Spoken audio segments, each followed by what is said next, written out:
మూడవ రోజు విషయాన్ని మనం తెలుసుకుంటున్నాము. ఓం అజ్ఞానతిమిరాంధస్య జ్ఞానాంజనశలాకయా చక్షురున్మిలితం ఏన తస్మై శ్రీ గురవే నమః. నమ ఓం విష్ణుపాదాయ కృష్ణపృష్ఠాయ భూతలే శ్రీమతే దేవతాకస్వామినామనే నమో ఆచార్యపాదాయ విధాయ కృపాపదాయ గౌరకథా దామోదాయ నగర గ్రామతారిణే నమ ఓం విష్ణుపాదాయ కృష్ణపృష్ఠాయ భూతలే శ్రీమతే భక్తి వేదాంత స్వామినామనే నమస్తే సారస్వతీ దేవి గౌరవాణి ప్రచారిణే నిర్విశేష శూన్యవాది పాశ్చాత్య దేశకారుణ్య జయ శ్రీ కృష్ణ చైతన్య ప్రభు నిత్యానంద శ్రీ అద్వైత గదాధర శ్రీ వసాది గౌర భక్త బృంద. నారాయణం నమస్కృత్యం నరం చైవ నరోత్తమం దేవీం సరస్వతి వ్యాసం తతో జయముదీరే. హరే కృష్ణ కృష్ణ కృష్ణ హరే హరే, హరే రామ రామ రామ హరే హరే. ఈరోజు మన భాగవత సప్తాహంలో మూడవ రోజు విషయాన్ని మనం తెలుసుకుంటున్నాము. అయితే నిన్న వరకు మనం తెలుసుకున్న విషయం ఏం తెలుసుకున్నాము? ఆంజనేయ స్వామి ఎలా లంకను ఛేదించాడు, ఎలాంటి నౌక అంటే భగవంతుని రామనామం అనే జపం అనే నౌకలోనే వెళ్ళాను తండ్రి. అక్కడికి వెళ్ళడం కూడా నా సొంత శక్తితోటి కాదు, మీరిచ్చిన ముద్రిక శక్తితోటి నేను అక్కడికి వెళ్ళాను. అక్కడ సీతామాత ఇచ్చినటువంటి చూడామని శక్తితో ఇక్కడికి వచ్చాను తండ్రి అని భగవంతునికి నీ శక్తి నాదంటూ ఏమీ లేదు, కేవలం నేను నిమిత్త మాత్రుని అని ఎలాంటి అహంకార భావం లేకుండా, అంటే అంత చేసినా కూడా లంకాదానం కూడా చేసినా కూడా ఎలాంటి అహంకారం లేకుండా ఆంజనేయుడు ఎంతో వినయంగా నిరహంకారానికి శరణాగతి హనుమంతుడే నిలువెత్తు ఉదాహరణ అనేది చూపించినట్టు. ఆ విధంగా రామనామ మహిమను భగవంతుని గొప్పతనాన్ని తెలియజేసిన తర్వాత సుఖ మహర్షి చెప్తూ ఉన్నాడు. అంటే శ్రీ మహావిష్ణువు యొక్క నాభి కమలం నుండి బ్రహ్మదేవుడు ఉద్భవించాడు. మరి ఆ బ్రహ్మదేవుడు కళ్ళు తెరిచి చూడగా మొత్తం జలము వాయువు తప్ప ఏం కనిపించట్లేదు అక్కడ. అప్పుడు ఆ బ్రహ్మదేవుడికి సందేహం వస్తుంది. ఏం సందేహం వస్తుంది అంటే, చుట్టూ చూస్తే ఏం కనిపించట్లేదు, ఇదేంటి, నేను ఎక్కడ నుండి వచ్చాను, నేను ఎవరిని అసలు అనే సందేహం ఆయనకి వస్తుంది అన్నట్టు. అప్పుడు అది తెలుసుకోవాలని ఏం చేస్తాడు బ్రహ్మదేవుడు? తను ఎక్కడైతే ఆ కమలంలో సృష్టించబడ్డాడో ఆ తామర తూడు పట్టుకొని లోనికి కిందికి వెళ్తాడు. కానీ ఎంత దూరం వెళ్ళినా ఏం కనిపించట్లేదు అతనికి, అసలు ఏం కనిపించట్లేదు కదా అని మళ్ళీ పైకి వస్తాడు అన్నట్టు. పైకి వచ్చినప్పుడు అట్లా ఆలోచిస్తున్న ఆయనకు తపహ అనే శబ్దాలు వినబడతాయి అన్నట్టు. ఇది మనం నిన్న కూడా చెప్పుకున్నాం. వెంటనే బ్రహ్మదేవుడు కొన్ని వేల సంవత్సరాలు తపస్సు చేయడము, అప్పుడు భగవంతుడు ప్రత్యక్షమే బ్రహ్మదేవుడికి 4 శ్లోకాలు వినిపిస్తాడు. అవే చతుశ్లోకి భాగవతంగా మనం ప్రసిద్ధి పొందినాయి అన్నట్టు. వీటి ద్వారానే బ్రహ్మదేవుడు సృష్టి చేయడము, మళ్ళీ తానే సృష్టికర్తనని అహంకరించకపోవడం జరిగింది వీటి వల్లనే, ఈ చతుశ్లోకి భాగవతం వల్ల. ఏమిటి చతుశ్లోకి భాగవతాలు? అహమేవా సమయ వాగ్రే నాణ్యతతో సదసత్వరం పశ్చాదహం యదే తచ్చ వయోశిష్యేతు తోస్మ్యహం ఋతే అర్ధయ ప్రతీయేత్ చాత్మని తద్విద్యాతాత్మనో మాయాం యదో భాసో యదా తమః యదా మహంతి భూతాని భూతేషు చ వచేష్వను ప్రవిష్టాని తదాతేషు నతేష్వహం ఏతావదేవ జిజ్ఞాస్యం తత్వ విజ్ఞా సునాత్మనః అన్వయ వ్యతిరేకాభ్యాం యత్స్యా సర్వత్ర సర్వదా. అంటే ఇక్కడ మనకు చాలా డెప్త్ గా దీనికోసం ఆలోచించాలి. భగవంతుడు ఇన్ని 18,000 శ్లోకాలున్న భాగవతాన్ని కేవలం 4 శ్లోకాల ద్వారానే ఇక్కడ అందించడం జరిగింది. అంటే దీని అంతరార్థాన్ని కూడా మనము ఇక్కడ తెలుసుకుందాం. అంటే ఈ ఎట్లంటే మనం అర్థం చేసుకోవచ్చు. భూషణములు చెవులకు బుధ, శోషణములు అనేక జన్మ దురితవుగా విని శోషణములు మంగళతర, ఘోషణములు గరుడమను గుణభూషణములు అని చెప్పబడుతుంది. అంటే గరుడ గమనుడు అయినటువంటి శ్రీకృష్ణుని లీలా చరిత్రలు ఏవైతే ఉన్నాయో భక్తులకు శ్రవణ భూషణములై ఉన్నారు. భూషణములు చెవులకు బుధ, ఆనందదాయకములై ఉన్నాయి. అనేక జన్మల పాపాలను కొంచెం కూడా లేకుండా చేయన అన్నట్టు. మళ్ళీ యథార్థమైన మంగళాన్ని కలిగించినవై ఉన్నాయి ఇవన్నీ కూడా అని మనకు శాస్త్రవచనం చెప్తుంది అన్నట్టు. అంటే ఈ యొక్క చతుశ్లోకి భాగవతం కోసము మనము తెలుసుకుందాం. భగవంతుడు ఇచ్చింది సృష్టి ప్రారంభంలో భగవంతుడు ఈ సృష్టిని ఎట్లా చేయాలి అని నిరంతరం ఆలోచిస్తున్నప్పుడు, బ్రహ్మదేవుడు ఆలోచిస్తున్నప్పుడు ఈ శబ్దం వినిపిస్తుందిగా, తపహ తప అని అట్లా వినిపించినప్పుడు ఆ శబ్దమును పలికిన వాడిని కనుగొనలేకపోతుంది అన్నట్టు ఈ బ్రహ్మదేవుడు. ఎవరు పలికారు ఈ శబ్దం అనేది? అయినా కూడా నన్ను ఏదో శక్తి రూపంగా ఉండి చేస్తున్నట్టుగా భావించి ఆయనకం అవుతుంది విషయం. అప్పుడు 1000 దివ్య సంవత్సరాలు తపస్సు చేస్తాడు. అప్పుడు భగవంతుడు సంతృష్టులు అయిపోయి వైకుంఠ దర్శనం చేపిస్తాడు అన్నట్టు. అట్లాంటి భగవంతుని దర్శనము బ్రహ్మదేవుని హృదయం. ఇప్పుడు ఒకటి అర్థం చేసుకోండి, మ్యూట్ లో పెట్టమన్నప్పుడు మ్యూట్ లో పెట్టండి. ప్రత్యక్షంగానే గురువాజ్ఞ పాటించకపోతే ఎందుకు చెప్పు? పరోక్షంగా ఏం పాటిస్తారు మీరు?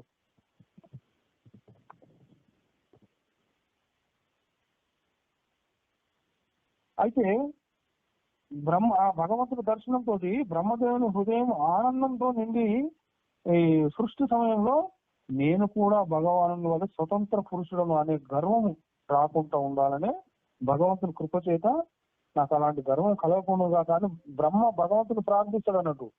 అంటే మనము ఏదన్నా మనం చేస్తే ఇది నేనే చేసినా, నా వల్లనే ఏదైందని గర్వం చేసినా ఆ గర్వం మనకు పతన కారణం అవుతుంది. నేను నిమిత్త మాత్రమే, ఇది భగవంతుని కృప, ఇది గురు కృప అని ఎప్పుడైతే మనం అనుకుంటామో అప్పుడు మనం ఆధ్యాత్మికంగా ఎదగడానికి కానీ మన జీవన పురోభివృద్ధి కలగడానికి కానీ మంచి కారణం అవుతుంది. అందుకని మనం ఎప్పుడు నేనే చేసినా, నా వల్లనే అయింది, ఇంకెవరి వల్ల కాదు అనే ఈ అహంకార పూరిత ధోరణి ఏదైతే ఉందో ఇది మనకి కలియుగంలో సహజంగా అంతటా ఎంతో మంది ద్వారా మనం చూస్తూ ఉంటాం, వింటూ ఉన్నాం.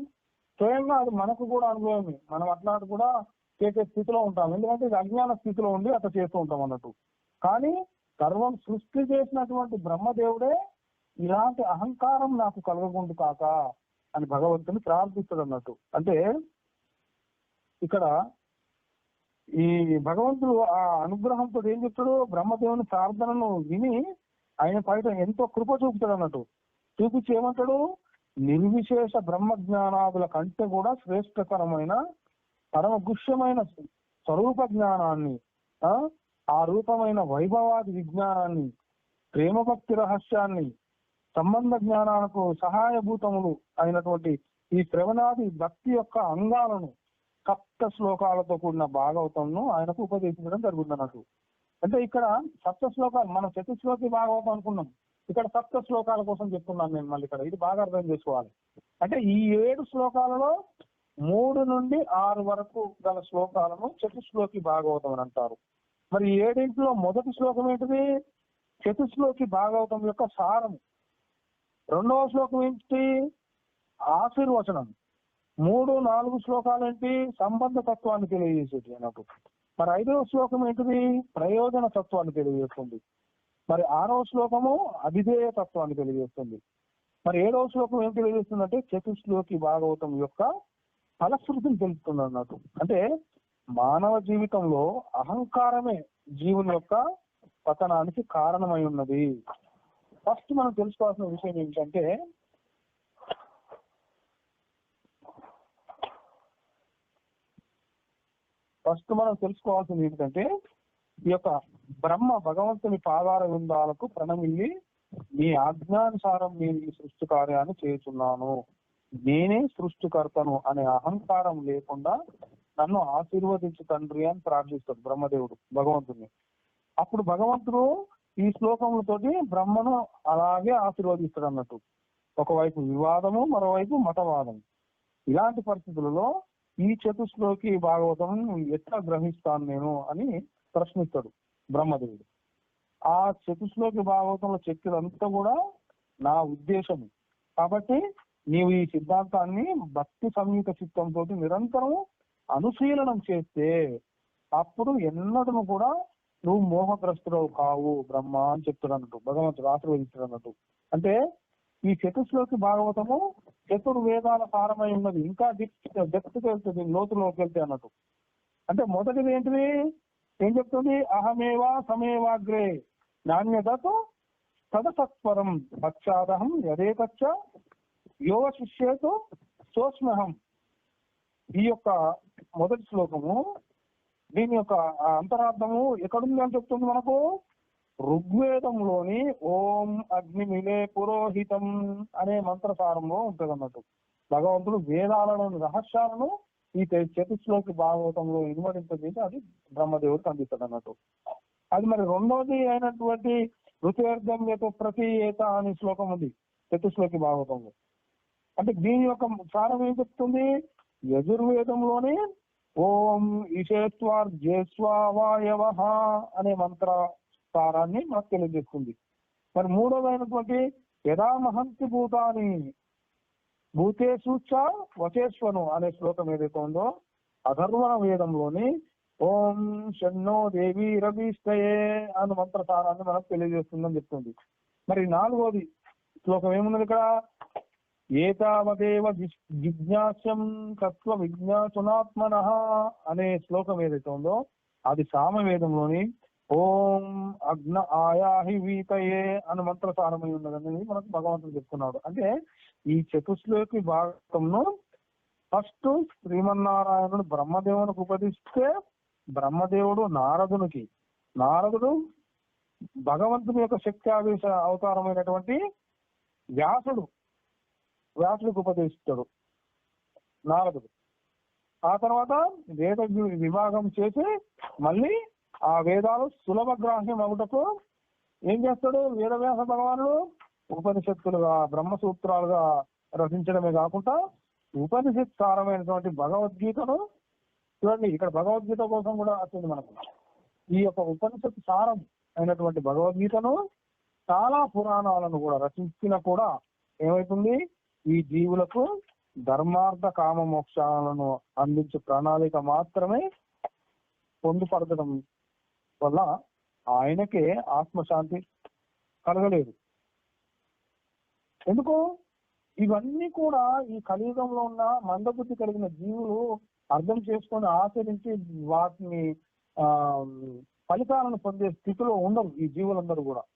అందుకని అప్పుడు ఆ సమయంలో ఆయనకు ఆవేదన కలుగుతుంది. ఎవరికి? వేదవ్యాస భగవానుడికి. అలాంటి సమయంలో ఆ ఆవేదన కలుగుతున్న సమయంలో నారద మహర్షి ఈయనకు ఉపదేశం చేస్తాడు అన్నట్టు ఈ చతుర్శ్లోకి భాగవతాన్ని వేదవ్యాసుడికి. అప్పుడు దాని ద్వారా ప్రభావితుడవుతాడు ఎవరు? వేదవ్యాస భగవానుడు. సమాధి నిష్టలో భగవంతుని బహిరంగ శక్తి అయినటువంటి మాయను, భగవంతుని తటస్థ శక్తి అంశమైనటువంటి జీవుడు ఇట్లా నిత్య కృష్ణ దాసుని భగవంతుని ఆరాధించుట చేత సద్గతి పొందడం అన్నట్టు. అంటే మాయా ప్రభావితుడైపోయి జీవుడు ఏమనుకుంటాడు? నిత్య కృష్ణ దాసుని అనే విషయాన్ని మర్చిపోతాడు. నేను నిత్య కృష్ణ దాసుడిని అనే విషయాన్ని మర్చిపోతాడు. మర్చిపోయినప్పుడు జీవుల దుర్గతి ఎట్లా ఉంటుందని దర్శిస్తాడు అన్నట్టు ఎవరు? వేదవ్యాసుడు. అలాంటి మాయాబద్ధ జీవుల కర్ణోపాయాలకే 18,000 శ్లోకాలు కలిగినటువంటి ఈ యొక్క 12 స్కంధములుగా ఉన్నటువంటి భాగవతంగా విభజించేసి ఈ యొక్క శ్రీమద్ భాగవతాన్ని రచించడం జరుగుతుంది అన్నట్టు. అందులో ప్రథమ స్కంధము ప్రథమాధ్యాయం ప్రథమ శ్లోకంలో గాయత్రి భాష్యం, 3వ అధ్యాయం 28వ శ్లోకంలో కృష్ణస్తు భగవాన్ స్వయం అని నిరూపించి 12వ స్కంధం చివరి శ్లోకంలో నామ సంకీర్తనం చేశా సర్వ పాప ప్రణాశనం ప్రణామో దుఃఖ శమనంతం నమామి హరింపరం. అంటే హరే కృష్ణ కృష్ణ కృష్ణ హరే హరే హరే రామ రామ రామ హరే హరే అనే మహామంత్రాన్ని సంఖ్యాపూర్వకంగా సంకీర్తన చేయుట చేత జీవుడు నిత్య కృష్ణ దాసుని స్పృహ కలిగి ఏమవుతాడు? అప్పుడు చిత్తశాంతుడు అవుతాడు. తర్వాత జీవితం యొక్క చర్మ కళ్యాణం పంచమ పురుషార్థ సాధన అయినటువంటి శ్రీకృష్ణ ప్రేమ ప్రాప్తికి సాధనం అని ముఖ్య సందేశాలను మనకు అందించడం జరిగింది అన్నట్టు ఇక్కడ. అంటే జీవుల యొక్క అశాంతతకు కారణం ఏంటిది అనేది మనం ఇక్కడ తెలుసుకోవచ్చు. ఇక్కడ ప్రతి జీవునికి కూడా ఆ జీవుడికి తాను నిత్య కృష్ణ దాసుని మర్చిపోవట చేత అశాంతికి కారణం అవుతుంది ఇక్కడ. నేను భగవంతుని యొక్క సేవకుని అనే విషయాన్ని మర్చిపోతున్నాడు జీవుడు. నేనే ఇక్కడ ఈ ఊరుకు లీడర్ను, ఈ ఇంటికి బాస్ను, లేకపోతే ఈ దేశానికి రాజును, ఈ రాష్ట్రానికి రాజును, ఇంకా రకరకాలుగా ప్రతిదానికి నేను నేను అనేది వచ్చినప్పుడు, ఎప్పుడైతే నేను అనే అహం వస్తుందో నేను దాసుని అనేది మర్చిపోతాడు అన్నట్టు జీవుడు. అంటే అలాంటి అశాంతి తొలగుటకు ఈ పిపీలు కాదు బ్రహ్మ పర్యాంతం కూడా అన్వయ వ్యతిరేక భావంతో పరస్పరం సహకరించుకొంచు పరస్పరం రుణపడి ఉంటారన్నట్టు.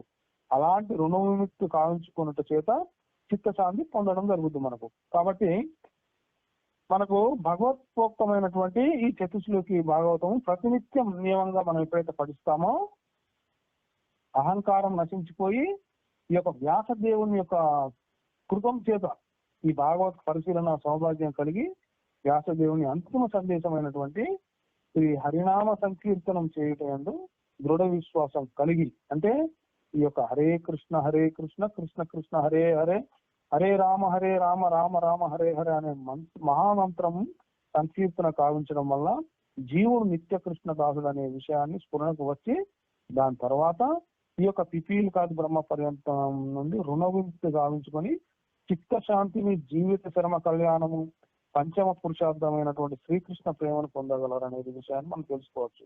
అంటే ఇక్కడ ఇంకా ఈ వికృత భౌతిక వాద ప్రభావం చేత సంక్షుభితమైన ఈ యొక్క సమాజం ఏదైతే ఉందో ఈ సమాజానికి సుఖశాంతులను నొసగుటలో ఈ యొక్క భక్తుడు తన పాత్రను సక్రమంగా నిర్వహించటకు తోడ్పడగలుగుతుంది. అంటే ఆ భక్తుడు తనకు తాను ఉద్ధరించుట చేసుకున్నట్టే కాకుండా ఆ స్థితి నుండి సమాజానికి కూడా ఎంతో మేలు చేసిన వాడు అవుతాడు. ఎప్పుడైతే భగవత్ కథ జరుగుతున్నప్పుడు జీవులు శ్రవణం చేయడంలో సుముఖత చూపకుండా ఆ యొక్క భగవత్ కథ నుండి దూరం పోతూ వాళ్ళు రాక్షస ప్రవృత్తికి చేరువవుతున్నట్టుగా, నెక్స్ట్ భవబంధాలకు దగ్గర అవుతున్నట్టుగా, అట్లే కృష్ణ ప్రేమకు, భగవత్ కరుణకు దూరం అవుతున్నట్టుగా మనం గమనించుకోవచ్చు అన్నట్టు. అనేది మనకు వేదవ్యాస భగవానుడు తెలియజేస్తున్నాడు. ఈ యొక్క చతుశ్లోకి భాగవత విషయాన్ని మనం తెలుసుకున్నాం. ఇక్కడ ఏం చెప్తున్నాడు, ఈ యొక్క చతుశ్లోకి భాగవతంలో ఇక్కడ సప్త శ్లోకాలు అని చెప్తున్నారు. ఆ సప్త శ్లోకాల కోసం కూడా మనం చెప్పుకున్నాం. ఇక్కడ భగవంతుడు చెప్తున్నాడు బ్రహ్మతోటి, జ్ఞానం పరమగుష్యమే యద్విజ్ఞాన సమన్వితం రహస్యం తదంగం చ గృహాల గణితం మయా అని చెప్తున్నాడు. అంటే ఓ బ్రహ్మదేవ, భగవత్ స్వరూప లబ్ధి మళ్ళీ రహస్యమేమతో కూడినది, అత్యంత గోప్యమైన శబ్ద శాస్త్రము నిరూపించినదే నా యొక్క స్వరూప జ్ఞానము. దాన్ని గురించి అట్టి ప్రేమ ఏదైతే ఉందో భక్తికి అంగమైన సాధన భక్తి గురించి చెప్తున్నాను విను అని చెప్తాడు భగవంతుడు. అదే ఇప్పుడు మనం ముందుకు చెప్పుకున్నట అహమేవా సమయేవ అగ్రే అనే శ్లోకం ఉంటుంది కదా, నేనెంతటి పరిణామం గలవాడినో, ఎట్టి లక్షణాలను కలవాడినో, ఏ విధమైన రూపాలను గలవాడినో ఆ విషయం యొక్క యథార్థానుభవం నా యొక్క కృప వలన సంపూర్ణంగా నీకు లభింపగలదు అని మొదటి శ్లోకం ద్వారా చెప్తున్నాడు. రెండవ శ్లోకం ఏం చెప్తుంది మనకు ఇది, దాని తర్వాత దీంట్లో ఈ సప్తశ్లోకి భాగవతం చెప్తున్నాడు అన్నట్టు. దీంట్లో మూడోది ఏం చెప్తున్నాడు, అహమేవా సమేవాగ్రే అని చెప్తున్నాడు. ఇంకా మూడవది అంటే మనకు చతుశ్లోకి భాగవతం ఒకటో అన్నట్టు. ఈ సప్త శ్లోకం కోసం చెప్తున్నాను. సృష్టికి పూర్వం నేను ఒక్కడినే ఉన్నాను, నాకంటే వేరుగా స్థూలం గాని సూక్ష్మం గాని ఈ రెండింటికి కారణమైన ప్రధానం అంటే అజ్ఞానం కానీ ఏమీ లేదు. సృష్టికి తర్వాత కూడా నేను ఒక్కడినే ఉన్నాను, ప్రళయం నందు కూడా నేనే ఉన్నాను అని చెప్తున్నాడు భగవంతుడు. ఇది మొదటి శ్లోకం చతుశ్లోకి భాగవతంలో. రెండో శ్లోకం ఏం చెప్తుంది, ఋతే అర్ధయ ప్రత్యేయత అని చెప్తుంది. అంటే వాస్తవంగా లేనప్పటికి కూడా అనిర్వచనీయమైనటువంటి వస్తువు కొద్దిగా కూడా నాకంటే భిన్నంగా పరమాత్మనకు నా యందు రెండు రకాల చంద్రుడు, అంటే పైన చంద్రుడు కనిపిస్తాడు, కింద బిందెలో నీళ్లు పోతే బిందె నీటిలో కూడా ఒక చంద్రుడు కనిపిస్తాడు. కానీ వాస్తవానికి నీటిలో ఉన్నది నిజమైన చంద్రుడు కాదు కదా, అట్లా ప్రతిబింబిస్తాడు అన్నట్టు.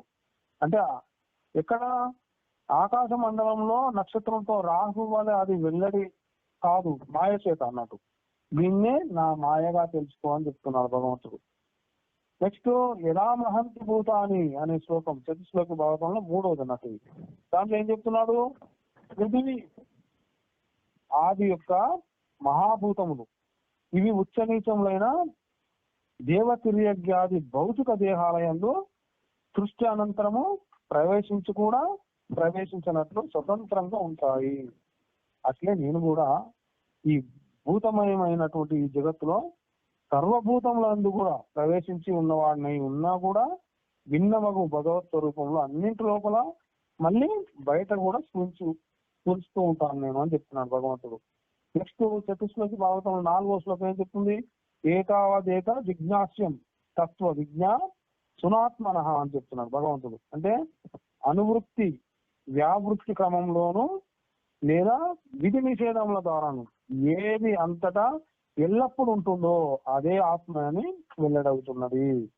ఆత్మస్వరూపాన్ని తెలుసుకోదలసిన వాళ్ళు ఈ మాత్రమైనా తెలుసుకోవాలి అని చెప్తున్నాడు. ఇక చివరిది ఇలా సప్తశ్లోకి భాగవతంలో ఏం చెప్తున్నాడు? చివరి శ్లోకం ద్వారా ఏతన్మంతం సమాధిస్థ పరమేణ సమాధిన భవాన్ కల్ప వికల్పేషు నా విముష్యతి కర్హిచిత్. అంటే భగవంతుడు చెప్తున్నాడు బ్రహ్మదేవుడికి, నీవు అవిచలమైనటువంటి సమాధి ద్వారా నా ఈ సిద్ధాంతాన్ని అనుష్ఠించు. దానివల్ల ప్రతి కల్పంలో కూడా రకరకాల రూపాల్లో సృష్టి చేసినా కూడా నేనే సృష్టికర్త అనే అహంకారం నీకు ఎప్పుడు కూడా కలగదు. ఇది నా ఆశీర్వచనం అని భగవంతుడు చెప్తున్నాడు. ఎందుకంటే బ్రహ్మదేవుడు భగవంతుని ప్రార్థిస్తాడు కదా, నాకు అహంకారం లేకుండా చూడు ఈ సృష్టి చేస్తున్నది నేనే అని.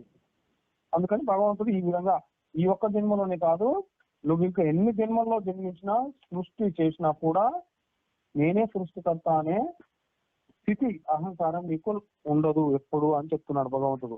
అంటే ఈ యొక్క బ్రహ్మదేవుడు భగవంతుని యొక్క ఉపదేశానుసారమైనటువంటి భాగవత ధర్మ సందేశమైనటువంటి ఈ యొక్క హరినామ సంకీర్తనంను అవిచలమైన సమాధి స్థితిలో నిష్ఠలో నిరంతరం తెలుసుకుంటూ అహంకార రహితుడైపోయి ఆయన యొక్క సృష్టి కార్యంలో నిర్విఘ్నంగా చేయగలుగుతున్నారు.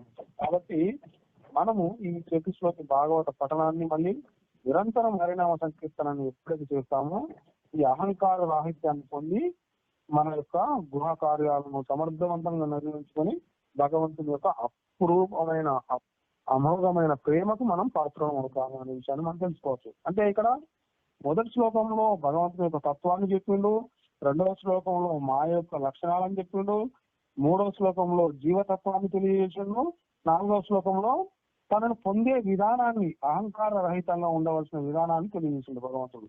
అంటే ఈ సృష్టి అంతా కూడా భగవంతుడే, సృష్టి అంతా కూడా భగవంతుడే. అయితే బంగారం దుకాణానికి వెళ్ళి బంగారం చూపించామంటే ఆ షాప్ వాడు ఏం చూపిస్తాడు మనకు? ఉంగరాలు. బంగారం షాప్కి వెళ్ళి బంగారం చూపించమంటే ఆ షాప్ వాడు ఏం చేస్తాడు మనకు? ఈ ఉంగరాలు, నెక్స్ట్ హారాలు, గాజులు ఇట్లాంటి అన్ని కూడా వాటి పేర్లు చెప్పి చూపిస్తా ఉంటాడు వాటిని. అయితే మరి వాటి అన్నింటిలో ఉన్నది ఏంటిది? బంగారమే కదా.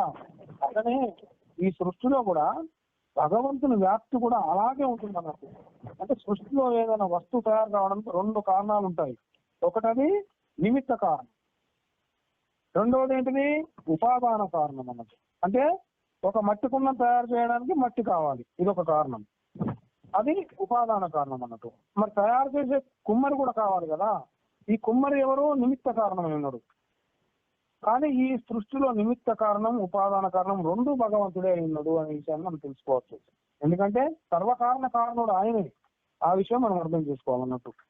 అట్లా అంటే ఎట్లయితే శాల పురుగు ఉంటది కదా, ఆ శాల పురుగు ఏం చేస్తుంది? వేరే ఏ పదార్థం లేకుండా తనలోని పదార్థంతోనే గూడు అవుతుంది అన్నట్టు.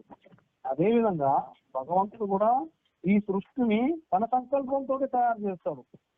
అది అయితే ఇంకా ఈ పదార్థం అంతా కూడా ఆ శ్రీకృష్ణ పరమాత్మయే అనే విషయాన్ని మనం తెలుసుకోవాలి. అట్లనే మాయ కూడా కేవలం భ్రాంతిని కలుగజేసేది.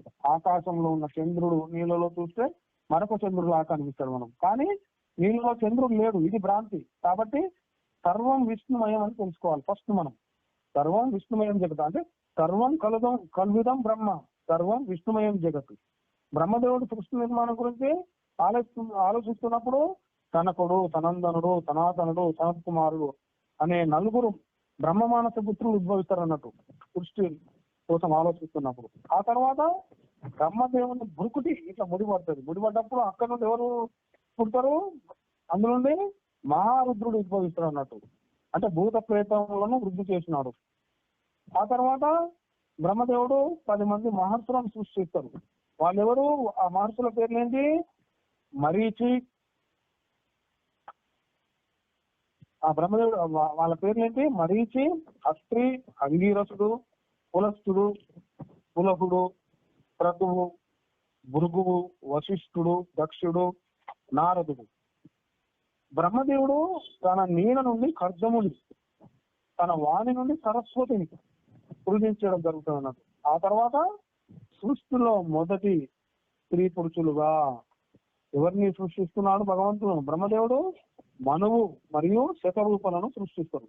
మనం క్రిస్టియన్లు అనుకుంటారు వాళ్ళు మొదట భగవంతుడు ఆదాం అండ్ అవ్వ వీళ్ళని సృష్టించాడు అంటారు. కానీ మరి వాళ్ళకు పుట్టిన పిల్లలు మళ్ళీ వాళ్ళే పెళ్లి చేసుకోవడం జరుగుతుంది. అది ఒక రకంగా ఇంకో రకంగా పోతుంది. ఇక భాగవతంలో రద్దులే. కానీ అయితే మనకు మొదటి స్త్రీ పురుషులుగా ఎవరిని క్రియేట్ చేశాడు భగవంతుడు? మనువు మరియు శతరూపలను సృష్టించాడు. మొదటి మానవుడైనటువంటి ఈ యొక్క మను మహారాజు ఈ శతరూప దంపతులకు 3 కుమార్తెలు, 2 కుమారులు కలుగుతారు. ఆకూతి, దేవహూతి, ప్రసూతి అనే 3 కుమార్తెలు. వీళ్ళలో ఆకూతిని మనువు రుచి ప్రజాపతికి ఇచ్చి వివాహం చేశాడు. చూడు ఇక్కడ. చివరి కుమార్తె అయినటువంటి ప్రసూతిని దక్ష ప్రజాపతికి ఇచ్చి వివాహం చేస్తాడు. దేవహూతిని ఎవరికి ఇస్తాడు? కర్దమునికి ఇచ్చి వివాహం చేస్తాడు. కర్దమునికి 9 మంది కుమార్తెలు. భగవంతుడే కపిలుడు అనే కుమారునిగా జన్మిస్తాడు ఇక్కడ కర్దమ మహర్షికి. దక్ష ప్రజాపతికి 16 మంది కుమార్తెలు కలిగి అన్నట్టు. వాళ్ళలో 13 మందిని ధర్ముడికి ఇచ్చి వివాహం చేసిండు. వీరు శ్రద్ధ, మైత్రి, దయ, శాంతి, తుష్టి, పుష్టి, క్రియ, ఉన్నతి బుద్ధి, మేధ, తిదిక్ష, స్త్రీ, మూర్తి. ఈ మూర్తి అనే ఆమెకు ధర్మునకు నరనారాయణుడు జన్మించిన అన్నట్టు. ఇక స్వాహానుమ అగ్నిదేవునికి ఇచ్చి వివాహం చేస్తాడు. స్వతను పితృదేవతలకు ఇచ్చి వివాహం చేయడం జరుగుతుంది అన్నట్టు. ఇక సతీదేవిని శంకర భగవానుడు వివాహం చేసుకుంటాడు. సతీదేవికి సంతానం లేదు. ఆమె తండ్రి యజ్ఞ సమయంలో ఆహుతి అయిపోతుంది అన్నట్టు ఆమె. అయితే పరీక్షిత్ ఆ కథను వివరంగా వినాలని కోరుతాడు. ఎవరిని? సుఖదేవ మహర్షిని. ఏది? మన సతీదేవి ఎట్లా అగ్నికి ఆహుతి అయిపోయింది తెలియజేయండి అని చెప్పినప్పుడు దక్షుడు ప్రజాపతిగా పదవిని పొందుతాడు. ఎప్పుడైతే పొందుతాడో ఆయన సభలోకి రాగానే అందరు లేచి గౌరవపూర్వంగా నిలబడతారు. కానీ శంకరుడు మనసులోనే నమస్కరించి ఏచి నిలబడలేదన్నట్టు శంకరుడు. అందువల్ల ఆ దక్షుడికి కోపం వస్తుంది బాగా. ఆ శంకరుని అవమానించాలని నిర్ణయించుకుంటాడు. అప్పుడు ఏం చేస్తాడు దక్షుడు? నీకు యజ్ఞ భాగము ఉండదని శంకరుని శపిస్తాడు అన్నట్టు. అప్పుడు మరి శంకరుడు ఏం చేస్తాడు? నీకు నేత కళ అవుతుందని దక్షుడిని శపిస్తాడు శివుడు. అంటే కొంతకాలానికి ఏమవుతుంది? అహంకారైనటువంటి దక్షుడు ఆ ప్రతీకారం తీర్చుకుందాం, శివుణ్ణి శంకరుని అవమానిద్దామని భావన చేస్తాడు. చేసి దక్షుడు యజ్ఞం తలపెడతాడు అన్నట్టు.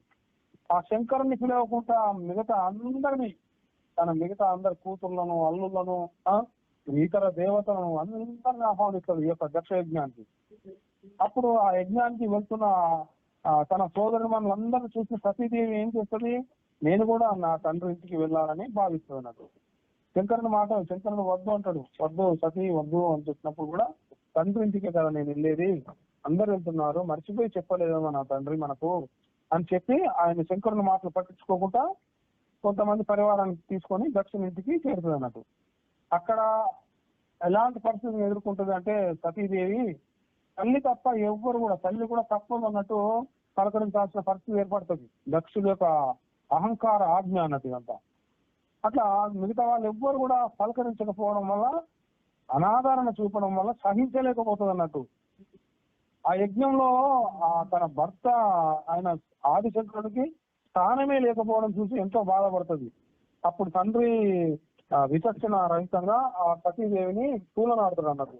అప్పుడు ఆమె ఏం చెప్తుందంటే ఆ తండ్రితో చెప్తుంది, నీ కుమార్తెగా పిలువబడడం నాకు ఇష్టం లేదు, శివద్రోహి అయినా నీతో సంబంధం లేకుండా ఉండాలి అంటే ఈ శరీరం ఉండకూడదు అంటూ శంకరుని స్మరిస్తూ బొటన వేలుతోటి ఇట్లా కింద అగ్నిని రగిలింపజేసి ఆ యజ్ఞంలో పడి ఈ సతీదేవి పడి తనకు తానుగా ఆహుతి చేసుకుంటుంది అన్నట్టు, ఆత్మ ఆహుతి చేసుకుంటుంది శంకరుని స్మరిస్తూ. అక్కడ శివగణాలకు పురోహితుడిగా ఉన్న భృగు సృష్టించిన గణాలకు ఎంతో భయంకరమైన పోరు సాగుతుంది అన్నట్టు. ఆ ఆహుతి విషయం తెలియగానే శివుడు తన జటాజూటం నుండి ఒక జటాజూటాన్ని తీసి నేలకేసి గట్టిగా కొట్టడం వల్ల అక్కడి నుండి వీరభద్రుడు జన్మిస్తాడు. మ్యూట్లో పెట్టుకోండి అమ్మా, ఎవరు మాట్లాడుతున్నారు? మీరు మాట్లాడే వాళ్ళు ఎవరో మ్యూట్లో పెట్టుకోండి, దాన్ని ప్రతిసారి చెప్పడం కుదరదు.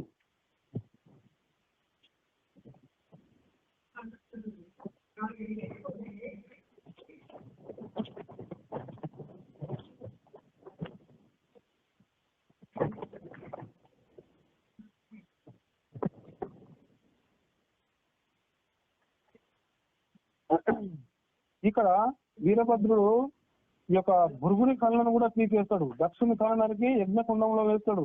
తర్వాత ఈ బ్రహ్మాది దేవత అందరూ వచ్చి శివుని స్తుతిస్తారు అన్నట్టు. అప్పుడు సూర్యునికి సాత్విక ద్రవాహారం తీసుకోమని, భృగునికి దివ్య దృష్టిని చూడమని చెప్పడం జరుగుతుంది.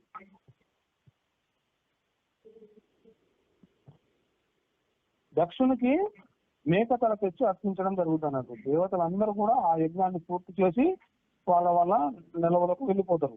దక్షుడు నిరహంకారుడైపోయి శివుణ్ణి రకరకాలుగా స్తుతిస్తాడు. ఎందుకంటే అహంకారం పోయింది కదా, అప్పుడు శివుణ్ణి స్తుతిస్తుంది అన్నట్టు. ఈ విధంగా దక్ష ప్రజాపతి యొక్క యజ్ఞాన్ని సతీ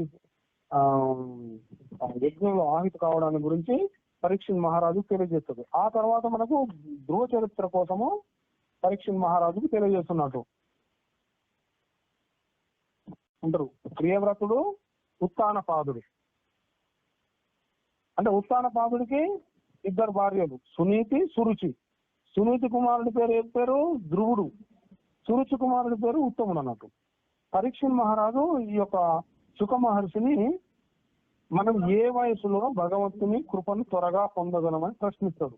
అప్పుడు సుఖ మహర్షి భగవంతుని యొక్క కృపను పొందడానికి భక్తి మరియు పట్టుదల ముఖ్యము, కానీ వయస్సు కాదని తెలియజేస్తున్నారు అన్నట్టు. అంటే ఈ వయసు ఆ వయసు అని లేదు, ఏమీ లేదు. కేవలం ఏం కావాలి? రెండు కావాలి, భక్తి, పట్టుదల. ఇవి ఉన్నప్పుడు తప్పకుండా భగవంతుడి యొక్క కృపను పొందొచ్చు అని చెప్తున్నాడు. ఆ విషయాన్ని తెలియజేస్తూ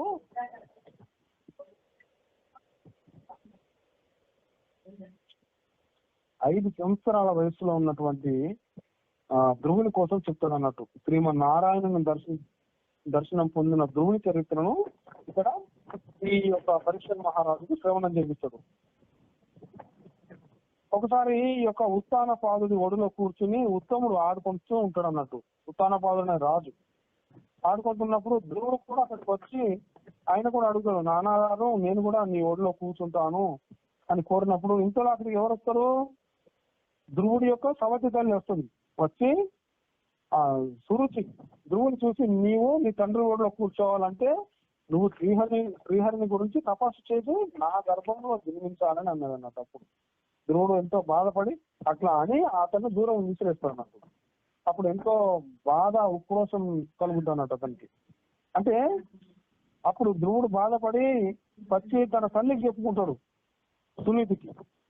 చెప్పుకున్నప్పుడు సునీతి చెప్తుంది, నీ పినతల చెప్పింది నిజమేనా ఆయన, నీ తండ్రి ప్రేమ అక్కడ ఉన్నది, ఆ శ్రీహరి దయ ఉంటే గానీ నువ్వు ఎంతటి ఉన్న స్థానంలోనైనా ఉండగలవు, లభిస్తుంది నీకు అన్నప్పుడు వెంటనే ధ్రువుడు ఏం చేస్తాడు?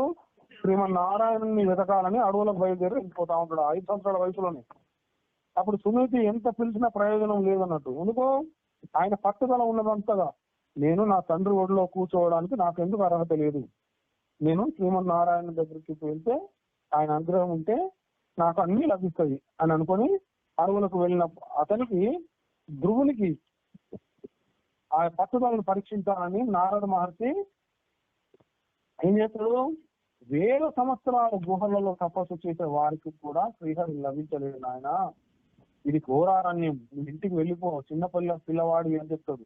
కానీ ధ్రువుని పట్టుదల చూసి నారదుడు ఆశ్చర్యపోయి చెప్తాడు. అప్పుడు ధ్రువునికి మంత్రోపదేశం చేస్తాడు, ధ్రువుడికి గురువుగా మారి ఓం నమో భగవతే వాసుదేవాయ అనే ద్వాదశాక్షరి మంత్రాన్ని ఉపదేశించడం జరుగుతుంది. అప్పుడు యమునా నది ఒడ్డుకు వెళ్ళి ఆ మంత్రాన్ని జపించమని చెప్పి అదృశ్యమైపోతుంది ఎవరో నారద మహర్షి.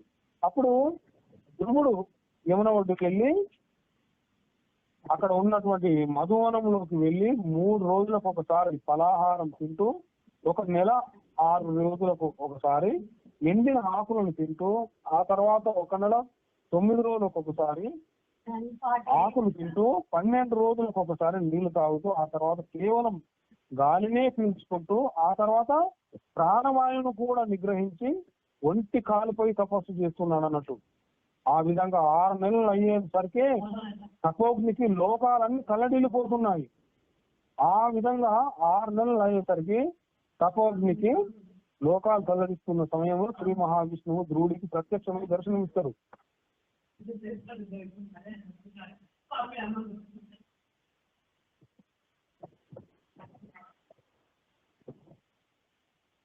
ఇది నేను ఒకసారి కట్ చేస్తున్నాను, మీరు మళ్ళీ చేయండి. ఇది ఇక్కడ నేను చెప్పలేను. ఎవరు అసలు ఎవరు మనం డిస్కనెక్ట్ చేయండి ఫస్ట్.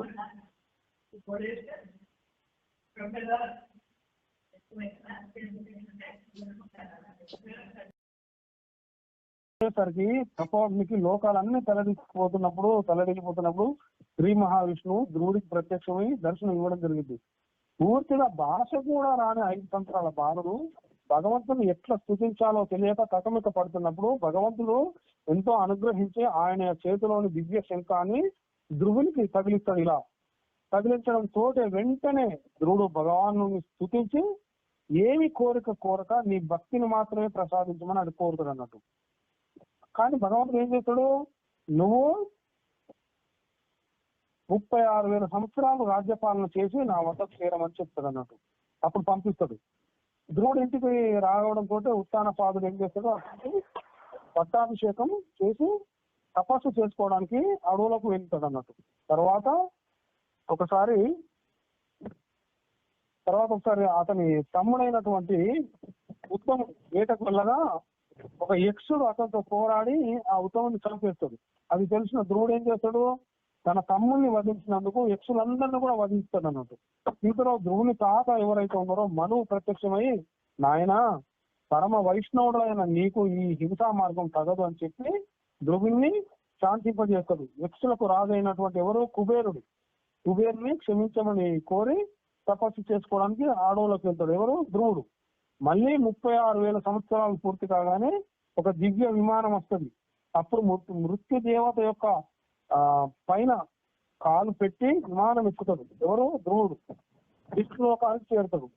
మరి ధ్రువుడు ఏం చేస్తాడు, తన తల్లిని గురించి అడుగుతాడు అన్నట్టు. తన తల్లిని గురించి అడిగితే అప్పుడు ఏం చెప్తారు, ఆమె నీకంటే ముందే విమానంలో విష్ణులోకం చేరింది అని చెప్తాడు. అక్కడికి చేరగానే ఈ నారదాది మునులు అందరూ కూడా అక్కడికి వచ్చి ధ్రువుడిని ప్రశంసిస్తారు. ఈ విధంగా ధ్రువుడు పరమాత్మను పొందడానికి వయసుతో పని లేదని నిరూపించడం జరిగింది అన్నట్టు. అంటే మూకం కరోతి వాచాలం పంగుం లంఘయతే గిరిం కృపా తమహం వందే పరమానంద మాధవం అనే విషయాన్ని. అంటే ఇంకా శుక మహర్షి చెప్తున్నాడు, ధ్రువుని వంశంలో అంగరాజు జన్మించిండు, అతను గొప్ప ధర్మాత్ముడు అని. అతనికి ఒక్క నిమిషం,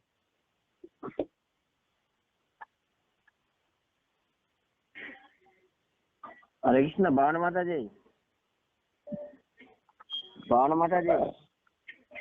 మాతాజీ ప్రభుజీ, విజయలక్ష్మి మాతాజీ చేస్తాను, మరి కలపండి.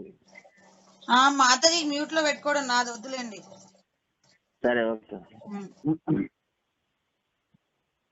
అయితే ఆ యొక్క ధ్రువుని వంశంలో అంగరాజు జన్మించుడు, చాలా గొప్ప ధర్మాత్ముడు అన్నట్టు ఆయన. అతని కుమారుడి పేరు వేణుడు. అతను ఎలాంటి వాడంటే ఒక నాస్తికుని వలె ఉండేటోడు అన్నట్టు. ఇంతటి ధర్మాత్మ కడుపులో పుట్టి ధర్మానికి ఆటంకాలు కలిగించేటోడు. యజ్ఞ యాగాదులు పూజలు మాన్పించేసిండన్నట్టు అందరినీ. ఆ వేణుని పేరు మీదనే పూజలు చేయాలని శాసించాడు. అలాంటి దురాత్ముడికి మంచిని ఉపదేశించాలని ఒక రోజు కొంతమంది మహాత్ములు ఈ యొక్క వేణుని దగ్గరికి వస్తారన్నట్టు. ఆ సమయంలో వేణుడు ఏం చేస్తున్నాడు, ఒక బ్రాహ్మణుని అవమానించడం చూస్తారు ఈ మహాత్ములు. ఒక్కసారిగా హూంకరిస్తారు. ఆ హుంకారానికి వేణుడు ప్రాణాలను వదిలి నేలపై పడిపోతున్నాడు అన్నట్టు. మరి అతని వంశాన్ని రక్షించాలనే ఉద్దేశంతో మళ్ళీ వాళ్ళు అతని శరీరాన్ని మదించగా ఏమవుతుంది, అతని పిక్కల భాగం నుండి నిషాదులు ఉద్భవిస్తారు అన్నట్టు. మళ్ళీ మదించగా ఏమవుతుంది, పృథువు జన్మిస్తాడు. ఆ పృథు చక్రవర్తి ప్రజలను చక్కగా పరిపాలించి ధర్మాత్ములని పేరు పొందుతాడు.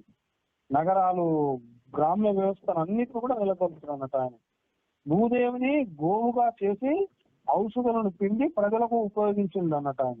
అంటే అప్పటి నుండి భూమిని పృథ్వీగా పిలువబడింది అన్నట్టు. ఈ పృథు మహారాజు, పృథు చక్రవర్తి ఆవిడ అంటే అంత అద్భుతంగా పరిపాలన చేసింది అన్నట్టు. అంటే అప్పటి నుండి ఈ భూమి అనే స్థితి భూదేవి పృథ్వీగా పిలువబడి ఈ విధంగా ధర్మధ్వజాన్ని ఎగరవేసి పృథు మహారాజు పరమపదాన్ని పొందడం జరుగుతుంది. అంటే ఈ వంశంలో ప్రాచీన బర్హి అనే ధర్మ ప్రభువు కూడా జన్మించండు మళ్ళీ. కానీ అనేక యజ్ఞాలు చేసి జంతు పనులను ఇచ్చి హింసా ప్రవృత్తికి పాల్పడతాడు అన్నట్టు. హింసా ప్రవృత్తికి పాల్పడతాడు. కానీ ఒక రోజు నారద మహర్షి వచ్చి యజ్ఞాన్ని చేసే రాజును ఒకసారి పైకి చూడమని చెప్తాడు.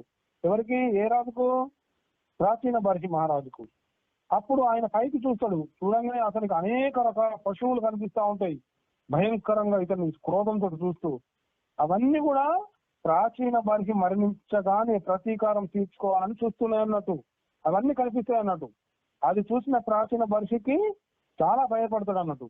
పూర్వీకులు పెట్టిన ఆచారాలను తప్పుగా అర్థం చేసుకోవడం వల్ల ఇట్లు జరిగింది అని చెప్తాడు. నేను నీకు కథ చెప్తాను విను అని చెప్తాడు. ఆ కథ వింటే నీ పాపం నశిస్తుంది అని చెప్తాడు అన్నట్టు. అని నారదుడు ఏం చెప్తాడు, ఆ ప్రాచీన బర్హికి పురంజయుని కథ వినిపిస్తాడు. ఒక చోట అవిజ్ఞాత పురంజనుడు అనే ఇద్దరు మిత్రులు ఉంటారు అన్నట్టు. ఒకరోజు పురంజనుడు ఏం చేస్తాడు, అవిజ్ఞాతులతోటి ఎక్కడికైనా విహరించడానికి వెళ్దాము అని కోరుతాడు. ఆ అవిజ్ఞాతులు ఏం చేస్తాడు, నేను రాను, నీవు వెళ్తే వెళ్ళు అంటాడు. అప్పుడు పురంజనుడు ఒక్కడే బయలుదేరి తిరగడం మొదలు పెడతాడు. అతనికి ఏ నగరం నచ్చలేదు. చివరకు పురంజనునికి 9 ద్వారాలు కలిగినటువంటి ఒక సుందర నగరం నచ్చింది. ఆ నగరంలోకి ప్రవేశించగానే అక్కడ ఒక సుందరి అటు ఇటు తిరుగుతూ 5 సైనికులతో నడుస్తూ కనిపించాలన్నట్టు. ఆమె ముందు ఒక 5 పడగల సర్పం నడుస్తుంది, వెనుక ఒక సేనాధిపతి నడుస్తున్నాడు. పురంజనుడు ఆమెను సమీపించి పరిచయం కోరుతాడు అన్నట్టు. ఆమె నా తల్లిదండ్రులు ఎవరో తెలియదు, నాకు వివాహం కాలేదు, కానీ ఈ రాజ్యానికి నేనే మహారాణినే చెప్తాడు అన్నట్టు ఆమె. అప్పుడు ఈ పురంజనుడు నాకు కూడా వివాహం కాలేదు అని చెప్తాడు అన్నట్టు. రాజకుమార్తె ఆ పురంజనుడిని మెడలో వరవాల వేస్తుంది అన్నట్టు. ఆమె పేరు పురంజని. ఆ నగరంలో ఆనందంగా జీవించడం మొదలు పెడతారంట వాళ్ళు. పురంజనుడు భార్య నవ్వుతే నవ్వుతాడు, ఏడితే ఏడుతాడు అన్నట్టు.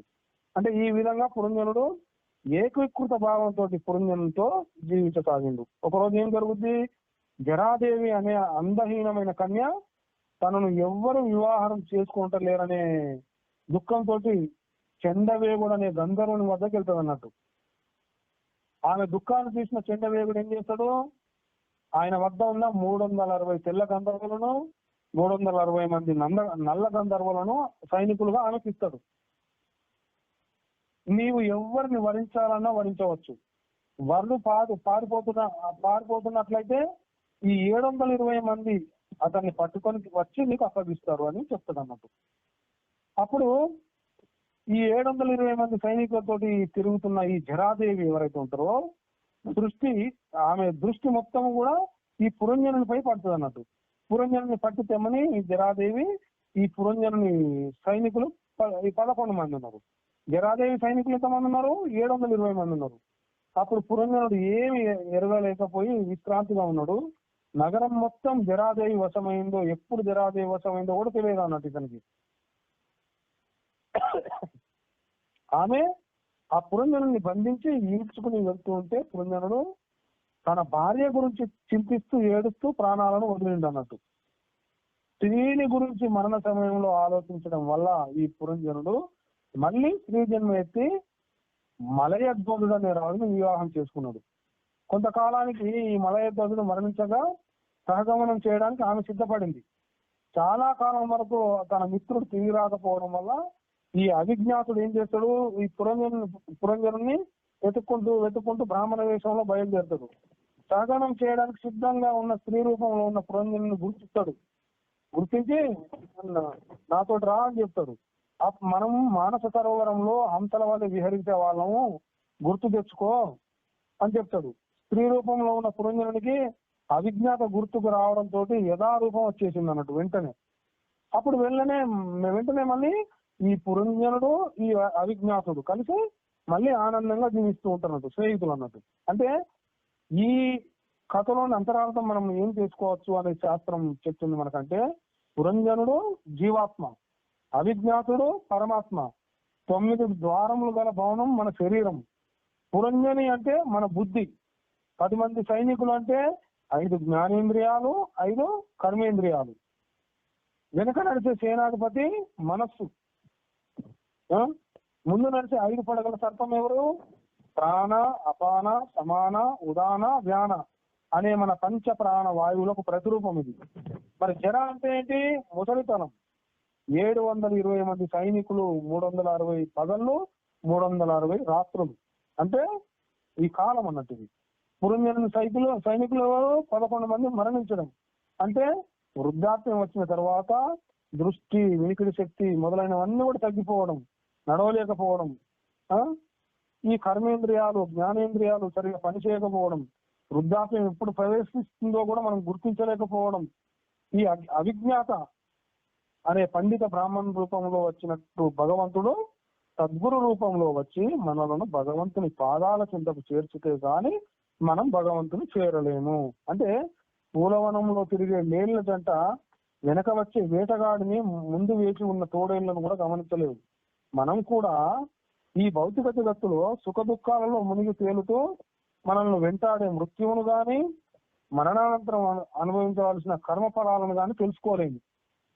కాబట్టి ఎప్పటికీ ఎల్లవేళలా మనం ఆ శ్యామసుందరుణ్ణి తలుచుకుంటూ సమయాన్ని సద్వినియోగం చేసుకోవాలి అని నారద మహర్షి ఈ ప్రాచీన బర్హికి తెలియజేసి ఆశీర్వదిస్తాడు.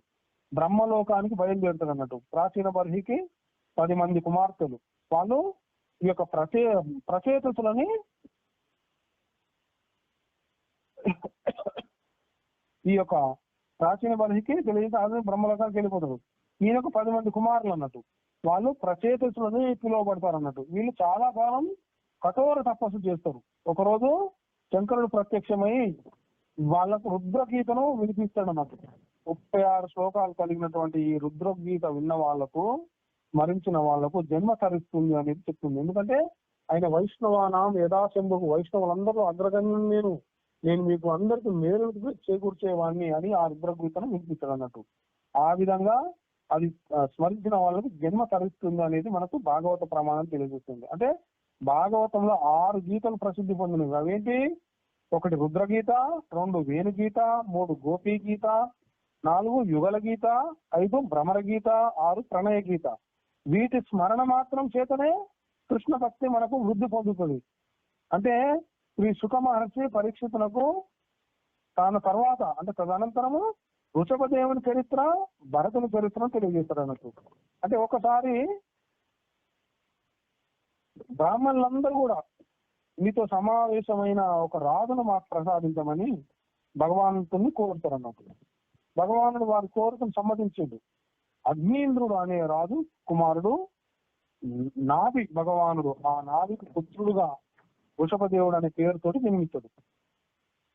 ఇంద్రుడు ఏం చేస్తాడు? అసూయతోటి ఒకసారి వృషభదేవుని పరిపాలన ప్రాంతం అజనాభ ఖండంలో వర్షం లేకుండా చేస్తాడు. కానీ యోగీశ్వరుడైన వృషభదేవుడు తన యోగ శక్తితోటి వర్షాన్ని కురిపిస్తాడు. ఆ తర్వాత ఏం చేస్తుంది? ఇంద్రుని కుమార్తె అయినటువంటి జయంతిని వివాహం చేసుకుంటాడు. వాళ్ళకు 100 పుత్రులు కలుగుతారు అన్నట్టు, 100 మంది. వాళ్ళలో పెద్దవాడెవరు? భరతుడు. వృషభదేవుడు తన పుత్రులకు భగవంతుని చేరే మార్గాన్ని, సన్మార్గాన్ని బోధించి అతని పుత్రులలో 9 మంది కుశావర్తులు, ఇలావర్తులు మొదలైన వాళ్ళను నవయోగీశ్వరులుగా ప్రసిద్ధి పొందుతారు అన్నట్టు. మిగతా 91 మంది తండ్రి ఆజ్ఞను పాలించి వేద జ్ఞానాన్ని పొంది యజ్ఞాలు సత్కర్మలు చేస్తూ బ్రాహ్మణులు అవుతారండి.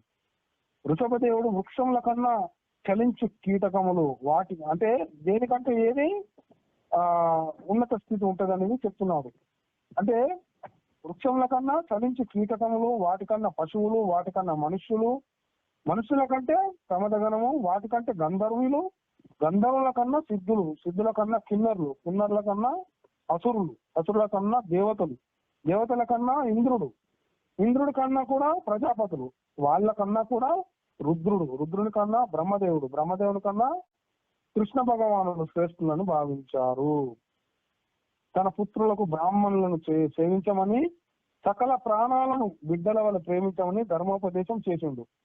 ఆయన తన పెద్ద కుమారుడైన భరతునికి పట్టాభిషేకం చేసి భక్తి పరాయణుడై యోగ సాధనకు అడవులకు వెళ్లి అజగర వృత్తిని అవలంబించి ప్రాణాలను పరమాత్మ వద్దకు చేర్చిండు. ఈ అజగర వృత్తి అంటే ఏమిటి అంటే ఒక కొండ చిలువ అవ్వాలి, ఒక చోట పండుకొని పరమాత్మ వద్దకు, అంటే పండుకొని ధ్యానం చేస్తూ అట్లనే పండుకొని కదలకుండా ధ్యానం చేస్తూ స్నాన సంధ్యలు కూడా ఏమి లేకుండా మట్టిలో మలమూత్రంలోనే పడి ఉండడం, ఇక కదలకుండా, భగవంతుడు తప్ప ఇంకేమి లేదు ఈ శరీరానికి. అట్లా ఆశ్చర్యం ఏంటంటే అతని ప్రాణాలు పరమాత్మను చేరినవి, కానీ శరీరం లేచి నిలబడి వికృతాకారంలో నోటిలో ఒక రాయితో నడవడం ప్రారంభించింది. ఆ శరీరము నడుస్తూ కర్ణాటక రాష్ట్రానికి చేరగానే ఒక దావానలం వచ్చి ఆ శరీరం అంతా దగ్ధమైపోతుంది అన్నట్టు. దాని ప్రభావం వల్ల జైన మతం ఉద్భవించింది. అంటే వృషభదేవుని కుమారుడైన భరతుడు ధర్మాత్ముడై చక్కగా పరిపాలించిండు. అప్పటి నుండి అజనాభం భరత వర్షంగా మారిపోయింది. మరి భరతుడు విశ్వరూపుని కుమార్తె అయినటువంటి పంచజనని వివాహం చేసుకుంటాడు. వాళ్లకు 5 పుత్రులు జన్మిస్తారు. స్మృతి, రాష్ట్రభృతు, సుదర్శనుడు, అవరణ, ధూమ్రకేతు అని వాళ్ళు, వీళ్ళు కూడా ధర్మాత్ములై పితృభక్తులై వెలుగొందారు. భరతుడు 1,000 సంవత్సరాలు పరిపాలించి రాజ్యాన్ని అర్హులైన పుత్రులకు పంచి మోక్ష సాధనకై గండకీ నది ఒడ్డున ఉన్న పులహ ఆశ్రమంలో సూర్య ఉపాసన చేయటం మొదలు పెడతాడు. పరోరజ కవితుర్జాతవేదో దేవస్య భర్గో మనసేదం జజాన సురేత సాధ పునరావిశ్య చస్తే హంస గృద్రాణం విషదింగి రామిమహ. అంటే ఒకరోజు భరతుడు గండకి నదిలో స్నానం చేస్తూ ఉండగా ఒక ఆడలేడి నదిలో నీరు తాగుటకు వస్తుంది అన్నట్టు. ఇంతలో ఒక సింహగర్జన వినబడుతుంది. అది విని భయపడిన లేడి వెంటనే నీటిలోకి దూకి, అప్పుడు నీటిలో దూకుద్ది. అప్పుడు ఆ స్థితిలో ఆ యొక్క లేడి గర్భవతి అయి ఉంటది. తల్లి లేడి మరణిస్తుంది.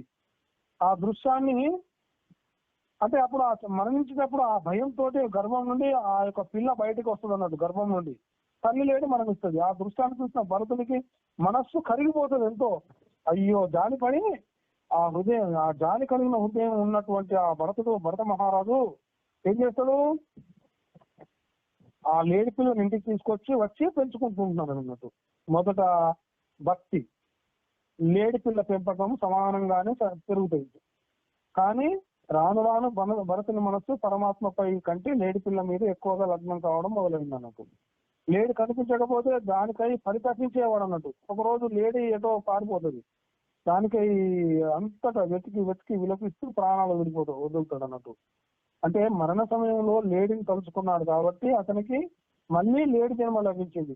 ఉదాహరణకి ఒక అమ్మాయి ఫోటో తీయించుకోవడానికి 2 గంటలు మేకప్ చేసుకుని ఎండాకాలంలో 2 కిలోమీటర్లు స్టూడియోకి నడిచి వెళ్ళి ఫోటో తీయించుకుంది అనుకోండి, చెమట పట్టి ఏమైతే ఆ మేకప్ అంతా పోయి ఫోటో వికృతంగా వస్తుంది.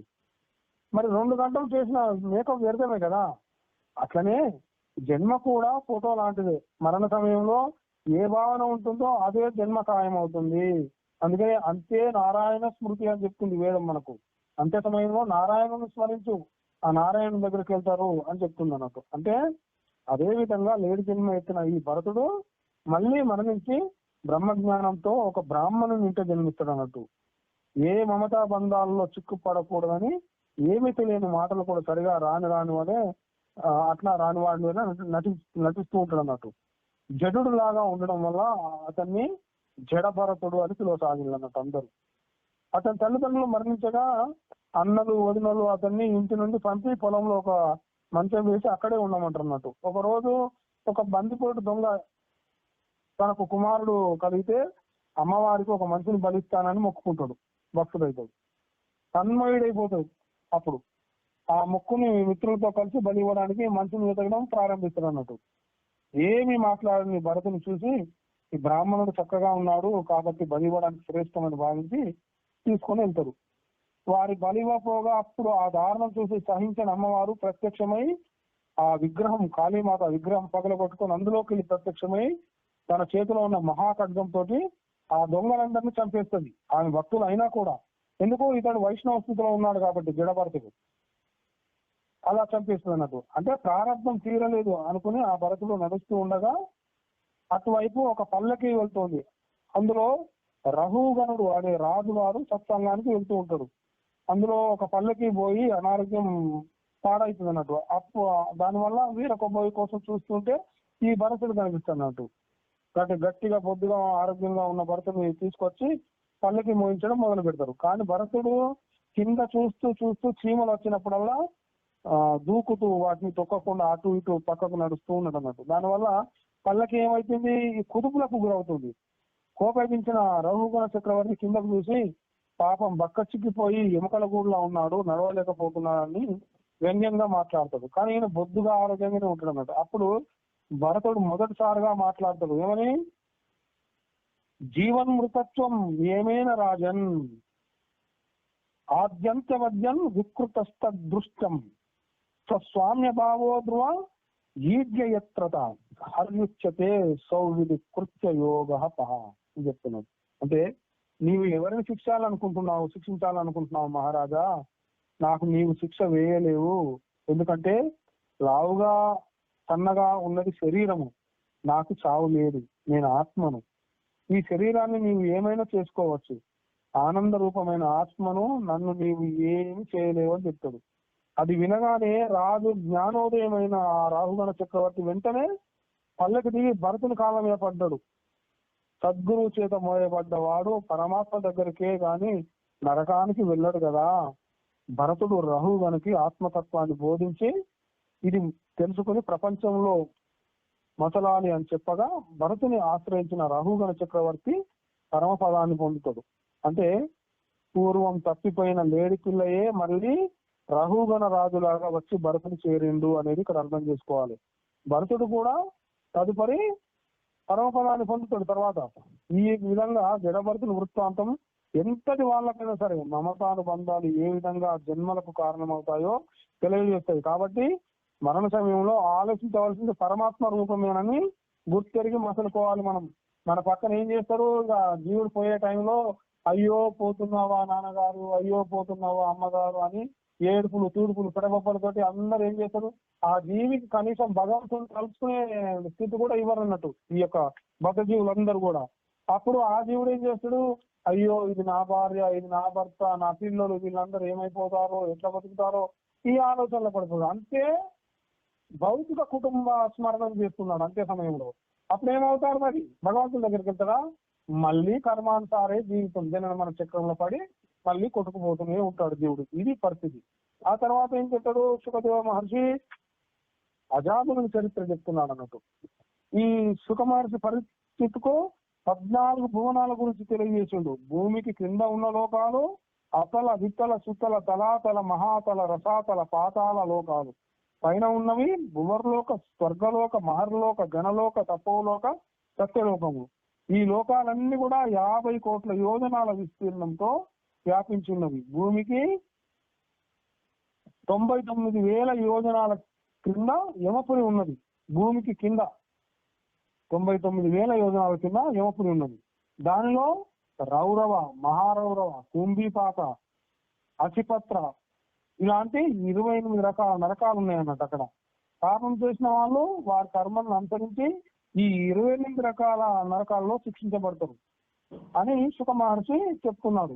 అది విని పరీక్షిత్తు భయకంపితుడైపోతాడు. చేసిన పాపాలకు ఇక్కడే ప్రాయశ్చిత్తం చేసుకునే ఉపాయం ఏమి లేదా స్వామి అని అడుగుతాడు అన్నట్టు. మరి పాపాలకు ప్రాయశ్చిత్తం చేసుకుంటే ఆ నరక బాధలను తగ్గుతాయి కదా అని ఆయన అభిప్రాయం అన్నట్టు. ప్రాయశ్చిత్తం లేక అనేక పాపములు చేసిన వారికి నరకంలోని దండం ద్వారా పాప విముక్తి కలుగుతుంది. అన్ని పాపములు ఒకేసారి నశించిపోవు, ఉపాయం నీకు వివరించదను అన్నాడు సుఖ మహర్షి. ఆ ఉపాయాన్ని చెప్తున్నాడు అన్నట్టు. అచిత్కేవలయా భక్త్య వాసుదేవ పరాయణా అగం దుర్మంతి కార్మేణ నిహారమివ భాస్కర. అంటే సూర్యోదయంతో చీకట్లు అన్ని పోయినట్లు కేవలం భగవన్నామ స్మరణంతో పాపరాశి అంతా కూడా ఒక్క క్షణంలో భస్మీపటలం అయిపోతుంది అని సుఖ మహర్షి అతి సులువైన మహాద్భుతమైన తరుణోపాయాన్ని పరీక్షిత్ మహారాజుకు చెప్తాడు.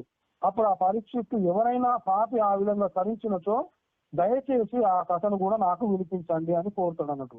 అప్పుడు ఆ శుక మహర్షి ఏం చేస్తాడు, అజామిలుని కథ పరీక్షిత్తుకు వినిపించడం మొదలు పెడతాడు. పూర్వము కన్యాకుబ్జంలో ఒక పండితుడు ఉండేటోడు అన్నట్టు.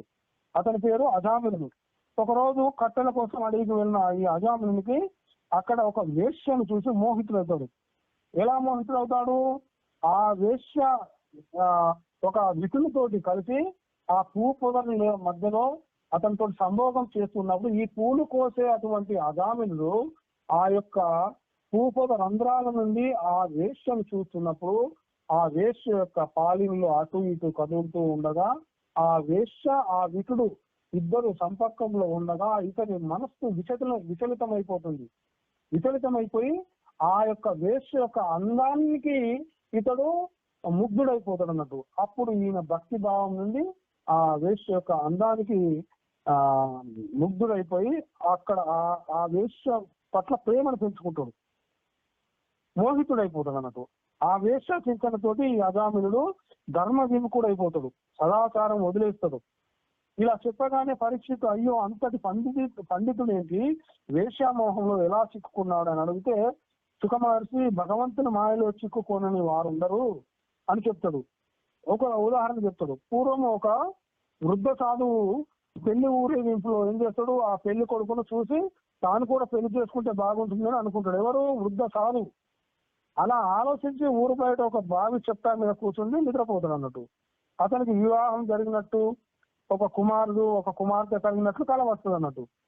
ఒక చోట పడుకొని ఉండగా భార్య ప్రేమగా పక్కకు జరగమని చెప్పినట్లుగా కల రావడం వలన ఆయన ఏది దేని మీద పడుకున్నాడు, బావి చెప్తా మీద పడుకున్నాడు. ఆమె కలలో కొంచెం పక్కకు జరగమని చెప్పగానే నిజంగానే పక్కకు జరిగి బావిలో పడిపోతాడు ఆయన.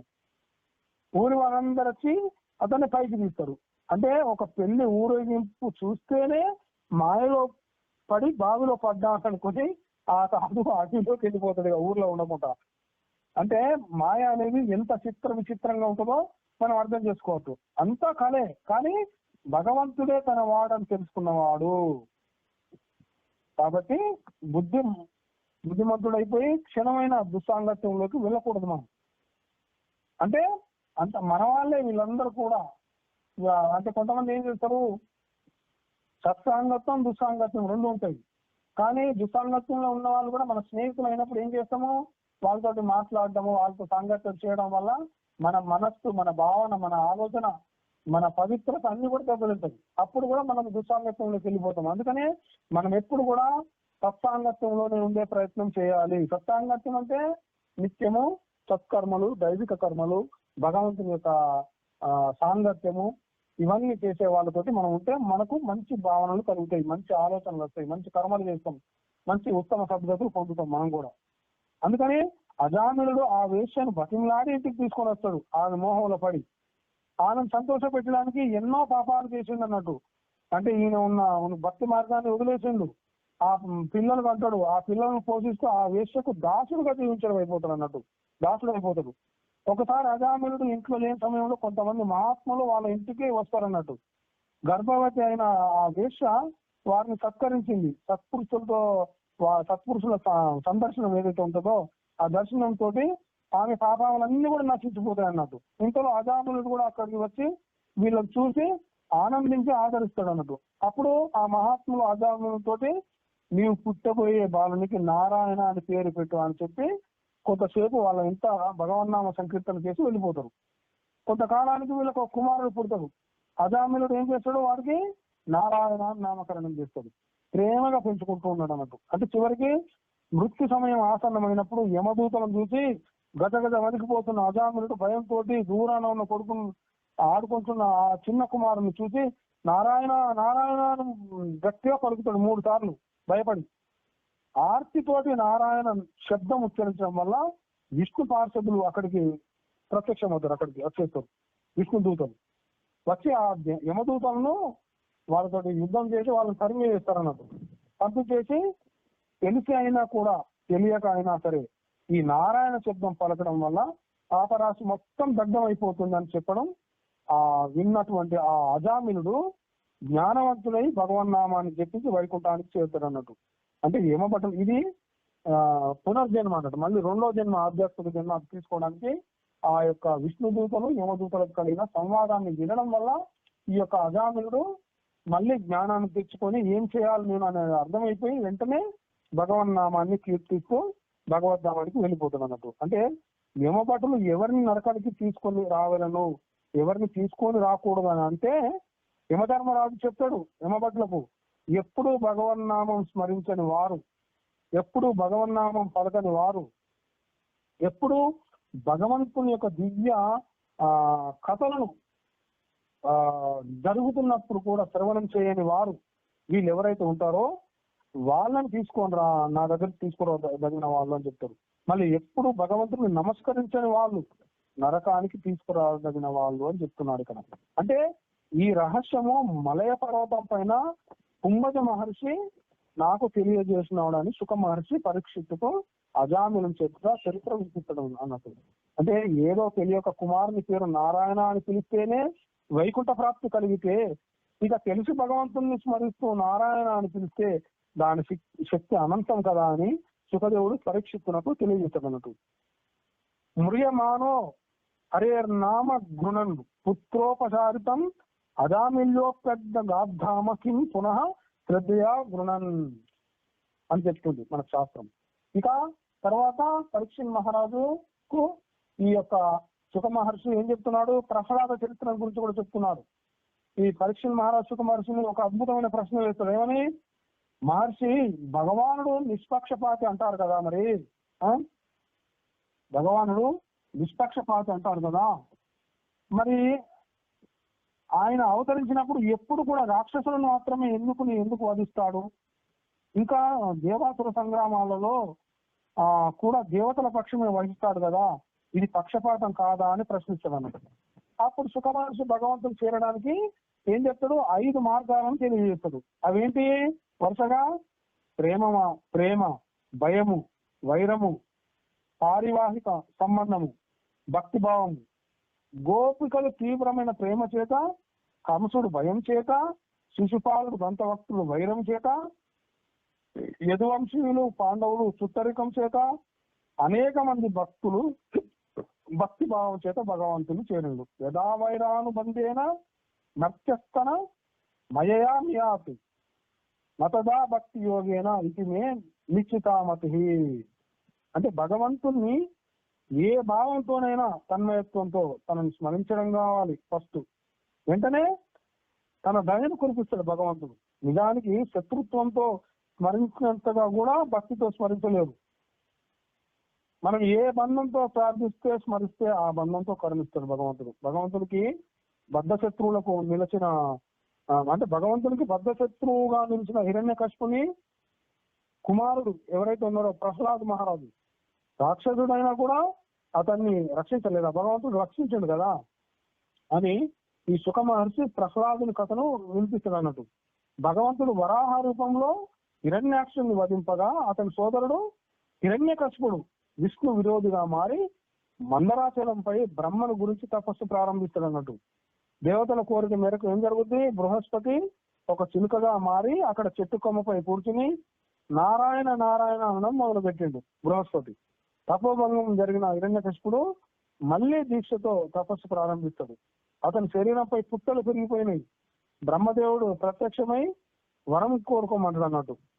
హిరణ్యకశిపుడు అప్పుడు కోరుకుంటాడు, తనకు ఏ అస్త్రశస్త్రముల వల్ల గాని, బ్రహ్మ సృష్టించిన ఏ జీవి వల్ల గాని, రాత్రి గాని పగలు గాని 12 మాసములలో ఏ మాసం గాని, ఇంటి బయట గాని లోపల గాని మృత్యు ఉండకూడదని వరం కోరుకుంటాడు. సంతోషంతో ఇంటికి తిరిగి వచ్చి దేవలోకానికి వెళ్ళి దేవతలందరినీ బంధిస్తాడు. సాధు సత్పురుషులందరినీ కూడా హింసించడం మొదలు పెడతాడు. అదే అతని పతనానికి మార్గం అయింది అన్నట్టు. అంటే వేదాలు, దేవతలు, బ్రాహ్మణులు, ఆవులు, సత్పురుషులు వీళ్ళందరికీ కూడా హాని తలపెట్టిన భగవానుడు ఊరుకుంటాడా, ఊరుకోడు కదా, అసలు ఊరుకోడు అన్నట్టు. ఆ హిరణ్యకశిపునకు 4 కుమారులు ఉన్నారు అన్నట్టు. రాధుడు, అనురాధుడు, సహ్లాదుడు, ప్రహ్లాదుడు. వాళ్ళ చిన్నవాడైన పేరే ప్రహ్లాదుడు. చిన్నతనం నుండే ఈ యొక్క విష్ణు నామాన్ని జపిస్తూ విష్ణు కీర్తనలు పాడుతూ ఉంటాడు అన్నట్టు, నవ్వుతూ ఉంటాడు, ఏడుస్తూ ఉంటాడు. అంటే ఆ విష్ణు యొక్క నామ జపంలో, నామ సంకీర్తన తన్మయత్వంలో ఇలాంటి ప్రహ్లాదుని ఏం చేస్తాడు ఈ యొక్క హిరణ్యకశిపుడు? చండా మార్కుడు అనే రాక్షస గురువుల వద్దకు విద్యను అభ్యసించడానికి పంపిస్తాడు అన్నట్టు. కొన్ని రోజుల తర్వాత ఈ హిరణ్యకశిపుడు ప్రహ్లాదుని విద్యను పరీక్షించాలని అనుకుంటాడు. నీకు గొప్పగా అనిపించిన ఒక విషయం చెప్పమని కోరుతాడు అన్నట్టు. అప్పుడు ప్రహ్లాదుడు ఏం చెప్తాడు? తత్సాధుమన్యే సురవర్య దేహినాం సదా సముద్విగ్నది వ్యామ సద్గ్రహాత్ హిత్వాత్మ పాతం గృహ అందకూపం వనంగతో యద్దరి మాత్రయత్. అంటే ఈ ప్రపంచం చీకటి బాగు వంటిది, బుద్ధిమంతుడైన వాడు అందులో పడకుండా ఏకాంతంగా గోవింద నామ స్మరణ చేసుకోవాలి. ఈ మాటలు విన్న హిరణ్యకశిపుడు కోపంతో గురువులను పిలిచి ప్రహ్లాదునికి సరైన రాక్షస విద్యను బోధించండి అని హెచ్చరించి పంపిస్తాడు అన్నట్టు. మళ్ళీ కొంతకాలానికి హిరణ్యకశిపుడు ప్రహ్లాదుని పిలిపించి ఏం నేర్చుకున్నావని అడుగుతాడు అన్నట్టు. అప్పుడు చెప్తాడు హిరణ్యకశిపుడికి ప్రహ్లాదుడు, శ్రవణం కీర్తనం విష్ణో స్మరణం పాద సేవనం అర్చనం వందనం దాస్యం సత్యం ఆత్మ నివేదనం చెప్తాడు. నవవిధ భక్తుల గురించి శ్రవణం కీర్తనం మొదలైన వాటి గురించి వ్యాఖ్యానిస్తాడు అన్నట్టు. నీకు ఇవన్నీ ఎవరు నేర్పారని అడిగితే మురళీ మనోహరుడు దయ ఎవరిపై ఉంటే వాళ్ళు అన్ని అర్థం చేసుకోగలుగుతాడు అని చెప్తారు అన్నట్టు. నీవు నీ పినతండ్రిని చంపిన వాణ్ణి గురించి పొగుడుతున్నావు అని కోపంతో ఈ దుష్ట బాలుని సంహరించండి అని రాక్షసులను ఆదేశిస్తాడు అన్నట్టు. రాక్షసులు ఆ బాలుని కొండలపై తీసుకుపోయి అక్కడి నుండి కిందికి పడదోస్తారు, విషాహారం తినిపిస్తారు, అగ్నిలో పడదోయిస్తారు. ఎన్ని చేసినా శాశ్వతమైన పరమాత్మని రక్షణలో ఉన్న పరమాత్మ ఈ యొక్క ప్రహ్లాదును మరణించలేదు అన్నట్టు. అంటే ఆశ్చర్యపడిన హిరణ్యకశిపుడు ఆ బాలుని మళ్ళీ గురువుల వద్దకు పంపిస్తాడు అన్నట్టు. ఒకసారి గురువులు బయటకు వెళ్ళగా ప్రహ్లాదుడు ఏం చేస్తాడు? ఒక్క నిమిషం.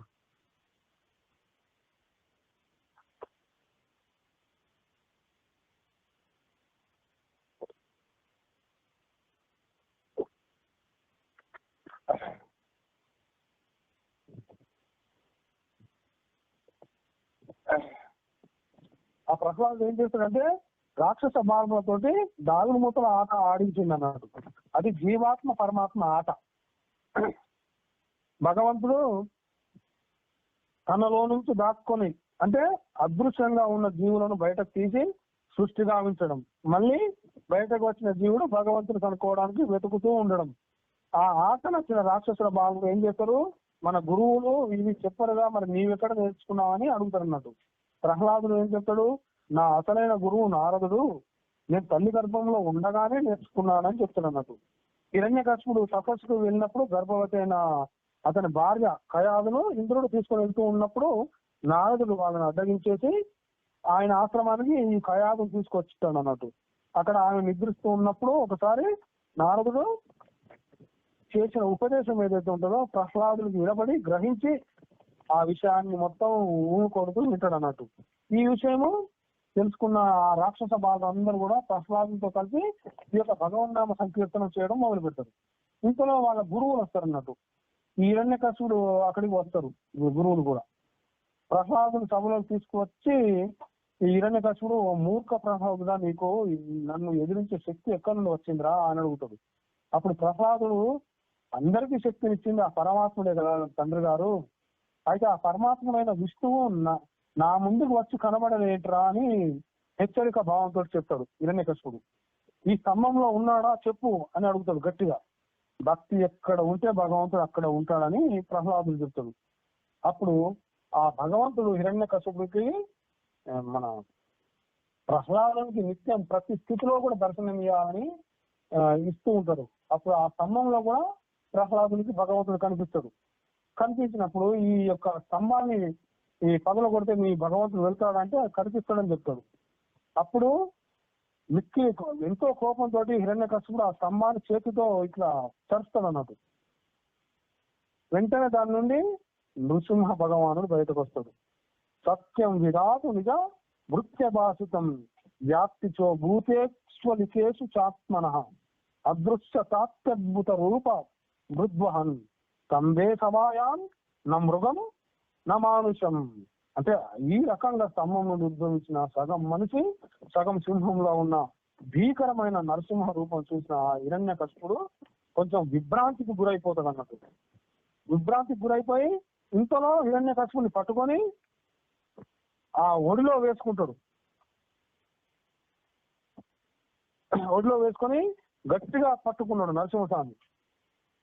ఆ హిరణ్యకశిపుడు నాకు మరణం లేదు అన్నప్పుడు నరసింహ భగవానుడు, ఇది రాత్రి కాదు, పగలు కాదు, నేను బ్రహ్మ సృష్టించిన జీవిని కాదు, ఇది 12 మాసంలో లోనిది కాదు, అధిక మాసం ఇది, దీనినే మలమాసం అంటారు, నీవు ఇంట బయట కానీ గుమ్మం పైన ఉన్నావు అని చెప్పేసి ఆ హిరణ్యకశిపుని పొట్టను చీల్చేసి హిరణ్యకశిపుడిని చంపి అతని పేగులు మెడలు వేసుకుంటాడు నరసింహ భగవానుడు. ఆ నరసింహన్ రౌద్ర రూపం చూసి దేవతలందరూ కూడా గజగజ వణికిపోతారు. ఆ చిన్న ప్రహ్లాదుని ముందుకు పంపుతారు అన్నట్టు. ప్రహ్లాదుడు స్వామికి నమస్కరిస్తే భగవంతుని ప్రార్థిస్తాడు. ఆ స్వామి ప్రహ్లాదుని ప్రేమతోటి ఎత్తుకొని తన ఒడిలో కూర్చోబెట్టుకుంటాడు. నరసింహస్వామి ప్రహ్లాదుని వరం కోరుకోమని చెప్తాడు. అప్పుడు ఆ ప్రహ్లాదుడు ఏమి కోరలేదు. అంతటా ఏం చేస్తాడు నరసింహస్వామి, నీవు ఈ ప్రపంచంలో అనేక సుఖభోగాలను పొంది కర్మఫలం నశింప చేసుకుని నా దగ్గరకు వస్తావని వరం ఇస్తాడు భగవంతుడు. అంటే ప్రహ్లాదునికి పట్టాభిషేకం చేసి ఆ స్వామి అంతర్ధానం అయిపోతుంది. అంటే హిరణ్యకశిపునకు అభీష్ట దివ్యలోకం అన్నట్టు లభిస్తుంది హిరణ్యకశిపుడికి అని ఆ సుఖమహర్షి ప్రహ్లాద చరిత్రను ముగించి భగవంతునికి పక్షపాత బుద్ధి ఉండదు అని చెప్తాడు. సమస్తమే ఉంటుందని నిరూపిస్తాడు అన్నట్టు. భగవంతుడు ఆర్తితో పిలిస్తే భక్తుల్ని రక్షించడానికి ఏ రూపంలో అయినా వస్తాడు అనేది మనకు నిరూపితమైంది ఇక్కడ అని మనకు చెప్తాడు అన్నట్టు. ఆ తర్వాత ఏం చెప్తాడు శుక మహర్షి మన పరీక్షిత్ మహారాజుకు, భగవంతుడైన శ్రీ మహావిష్ణు ఇంకా ఎవరిని రక్షించాడు అని పరీక్షిత్ అడిగితే శుకమునింద్రుడు అప్పుడు గజేంద్ర మోక్ష కథను వినిపించడం జరుగుతున్నట్టు. ఆసిద్ గిరివరోరాజన్ త్రికూట ఇది విశ్రుత క్షీరోదే నామృత శ్రీమాన్ యోజనాయుత మృత్యుత. అంటే పూర్వం త్రికూటం అనే పర్వతం యోజన విస్తీర్ణంతో చక్కని వృక్షాలతో కూడి మధ్యలో ఒక సరోవరంతో అలరారుతూ ఉండేది. ఆ అడవిలో ఒక ఏనుగు అనేక మంది ఆడ ఏనుగులతో కూడి ఆనందంగా జీవించేది అన్నట్టు. ఒక రోజు ఆ ఏనుగు సరోవర తీరానికి వెళ్లి తన పరివారంతో జలక్రీడలు సాగిస్తోంది. ఇంతలో ఆ సరస్సులో ఉన్న ఒక బలమైన నెమలి ఆ ఏనుగు కాళ్ళను పట్టుకుంటుంది అన్నట్టు. ఏనుగు దాన్ని తేలికగా విధించుదామని అనుకున్నది, కానీ అది కుదరలేదు. ఏనుగు ఒడ్డుకు లాగటం, మొసలి నీటిలోకి లాగడం ఇట్లా మొదలు పెడతాయి అన్నట్టు. అది అటు లాగడం, ఇది ఇటు లాగడం. మిగతా ఆడ ఏనుగులన్నీ కూడా సహాయం చేద్దామన్నా చేయలేక వేచి చూసి అడవిలోనికి వెళ్ళిపోతాయి అన్నట్టు. ఒంటరిగా మొసలితో పోరాడుతున్న ఆ ఏనుగు బలహీన పడిపోతుంది అన్నట్టు. ఎంతకాలం యుద్ధం చేస్తుంది. తనకు సహాయం చేయగలిగిన వాడు భగవానుడు తప్ప వేరెవ్వరు కూడా లేరని గ్రహించి ఆర్తితోటి భగవంతుడు పిలుస్తుంది అన్నట్టు. ఓం నమో భగవతే తస్మయ్యత ఏతచ్చితాత్మకం పురుషాయాది బీజాయ పరేషాయాది ధీమహి అని ఆర్తితోటి అర్పిస్తుంది భగవంతుని. దేవతలందరూ కూడా ఆ పిలుపుని వింటారు అన్నట్టు. కానీ అందులో ఎవరి పేరు కూడా ప్రత్యేకంగా లేకపోవడం వల్ల ఎవ్వరు రాలేదు. ధర్మ కామార్థ విముక్తి కామ భజంతి ఇష్టాం గతిమాత్మవంతి కిం శ్వాసితో రాష్ట్రతి ఏకమవ్యయం కరోతు మే భద్రయో విమోక్షణం సమక్షరం బ్రహ్మపరం పరేశం అవ్యక్త మదాత్మిక యోగ గమ్యం అతీంద్రియ సూక్ష్మమివాతి దూరం అనంతమాద్యం పరిపూర్ణమిడే. గజేంద్రుని యొక్క ప్రార్థనను విన్న ఆ శ్రీ మహావిష్ణు భక్త రక్షణార్థం ఎట్లా బయలుదేరుతున్నాడంటే తక్షణమే బయలుదేరి పరివారంతో సరస్సు వద్దకు అతివేగంతో బయలుదేరుతున్నాడు. ఆ బయలుదేరేటప్పుడు లక్ష్మీదేవి యొక్క ఆ చేతులు, ఆ కొంగు కూడా ఆయన చేతిలో ఉంటే అది అతనే వదిలేయకుండా అతనే పరిగెత్తుకుంటూ వెళ్ళిపోతాడు. ఆయన పరిగెత్తుకుంటూ వెళ్తుంటే ఆయన పరివారం ఎవరో విన్నారు, ఈ నందకము, ఈ యొక్క సుదర్శన చక్రము, శంఖము, కమలము ఇవన్నీ కూడా భగవంతుని అంత పరుగులు తీస్తున్నాయి అన్నట్టు. అంటే ఇది చెప్తారు కదా, చెరికి చెప్పాడు అని చెప్తారు కదా. ఆ పక్కన ఉన్న వాళ్ళని కూడా ఎవరిని పట్టించుకోకుండా భగవంతుడు పరుగు తీసుకున్నాడు. ఎందుకోసం? తనను ఆర్తితో పిలిచే భక్తుల్ని రక్షించడం కోసం వెళ్తున్నాడు భగవంతుడు. అంటే భగవంతుని అపారమైన దయా కరుణను మనం ఎట్లా అర్థం చేసుకోవచ్చు? ఆర్తితో మనం భగవంతుని పిలిస్తే ఎట్టి స్థితిలో అయినా ఏదో ఒక రూపంలో మనల్ని అనుగ్రహించడానికి భగవంతుడు వస్తాడు అని పూర్తి నమ్మకం ఉంటుంది. ఇక్కడ గజేంద్రుడు కూడా తనకు శక్తి ఉన్నంత కాలం యుద్ధం చేసిండు మొసలితోటి. ఇక శక్తి లేదు, తన వల్ల కాదు అన్నప్పుడు ఇంకా నన్ను రక్షించేవాడు ఎవరున్నారు? ఈ సృష్టిని సృష్టించిన ఆ భగవంతుడు తప్ప ఇంకా నన్ను ఎవరు రక్షిస్తారని భగవంతుని ప్రార్థిస్తాడు. ఆ విధంగా పరుగున ఆ సరస్సు వద్దకు చేరుకుంటాడు అన్నట్టు. ఆ భగవంతుడు చూసిన గజేంద్రుడు పరిసరాల్లో ఉన్న కమలం తీసి స్వామివారి పాదాల దగ్గర ఉంచుతాడు. ఆ గజేంద్రుడు భగవంతుని ప్రార్థించడం కోసం. శోంత చక్షురు బలేన గృహీత ఆర్తో దృష్ట్వా గరుత్మతిం హరింక ఉపాత చక్రం ఉతిక్షిబ్ద సాంబుద కరంగి రామ అకృచ్చ నారాయణ అఖిల గురో భవన్ నమస్తే. ఆ యొక్క పరమాత్మ తన సుదర్శన చక్రంతో వెంటనే మొసలి తలను ఖండిస్తాడు. విముక్తి పొందిన గజరాజు, ముక్తి పొందిన మొసలి ఇద్దరు భగవాన్ని స్తుతిస్తారు అన్నట్టు. ఆ మొసలి పూర్వం ఊహు అనే గంధర్వ విదూషకుడు అన్నట్టు. అతడు ఒకసారి ఒక సరోవరం వద్ద స్నానానికి వెళ్తాడు. అక్కడ సరోవరంలో నడుములో తేలిలో నిలబడి సూర్యునికి అర్ఘ్యం ఇస్తున్న వేళ ఆ దేవల మహర్షి అర్ఘ్యం ఇస్తున్నాడు ఆ సరోవరంలో. అతను చూస్తాడు అన్నట్టు. ఆయనను ఆట పట్టించాలని కలిసి నీటిలో నుండి వెళ్ళి ఆ ఋషి కాలు పట్టుకుని లాగుతాడు అన్నట్టు.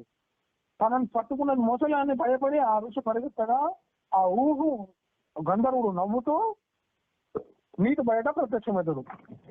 అతన్ని చూసిన ఋషి దేవనునికి రోషంతో మొసలిని తమ్మని గంధర్వుని చెప్పిస్తాడు అన్నట్టు.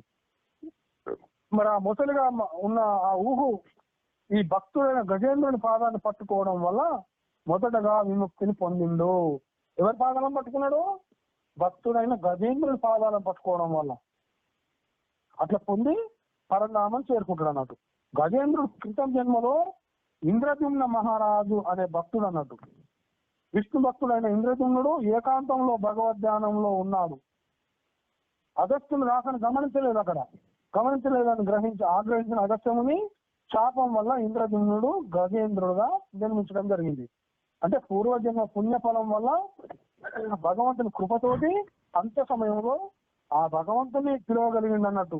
ఇతడు మానవులు ఎంత బాగా బతికినా చివరిలో వృద్ధాప్యము వ్యాధి ఆవహించడం వల్ల పరివారం అంతా దూరం అయిపోతారు. మృత్యు ఆసన్నమైన సమయంలో భగవంతుడే దిక్కవుతాడు మనకు. కాబట్టి ఆ మొసలి కాలు పట్టుకున్నట్లు వృద్ధాత్వం రాగానే పాదాలు మోకాలు నొప్పులే ప్రారంభమవుతాయి.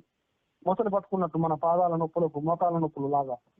ఏతన్ మహాం రాజా సవేరి సోమయ కృష్ణానుభావో గజరాజ మోక్షణం స్వర్గం యశస్వం కలి కల్మశాపహం దుస్వప్న నాశం కురువర్య శృణ్వతాం. అంటే ఈ గజేంద్ర మోక్షం ఎవరైతే శ్రవణం చేస్తారో, ఎవరైతే చదువుకుంటారో, ఎవరైతే వినిపిస్తారో వాళ్ళందరికీ కూడా సర్వపాపహారము, కీర్తి, ఉన్నతి, స్వర్గప్రాప్తి, దుఃఖ శమనం కలుగుతుందని సుఖ మహర్షి గజేంద్ర మోక్ష ఫలితాన్ని వివరించడం జరిగింది.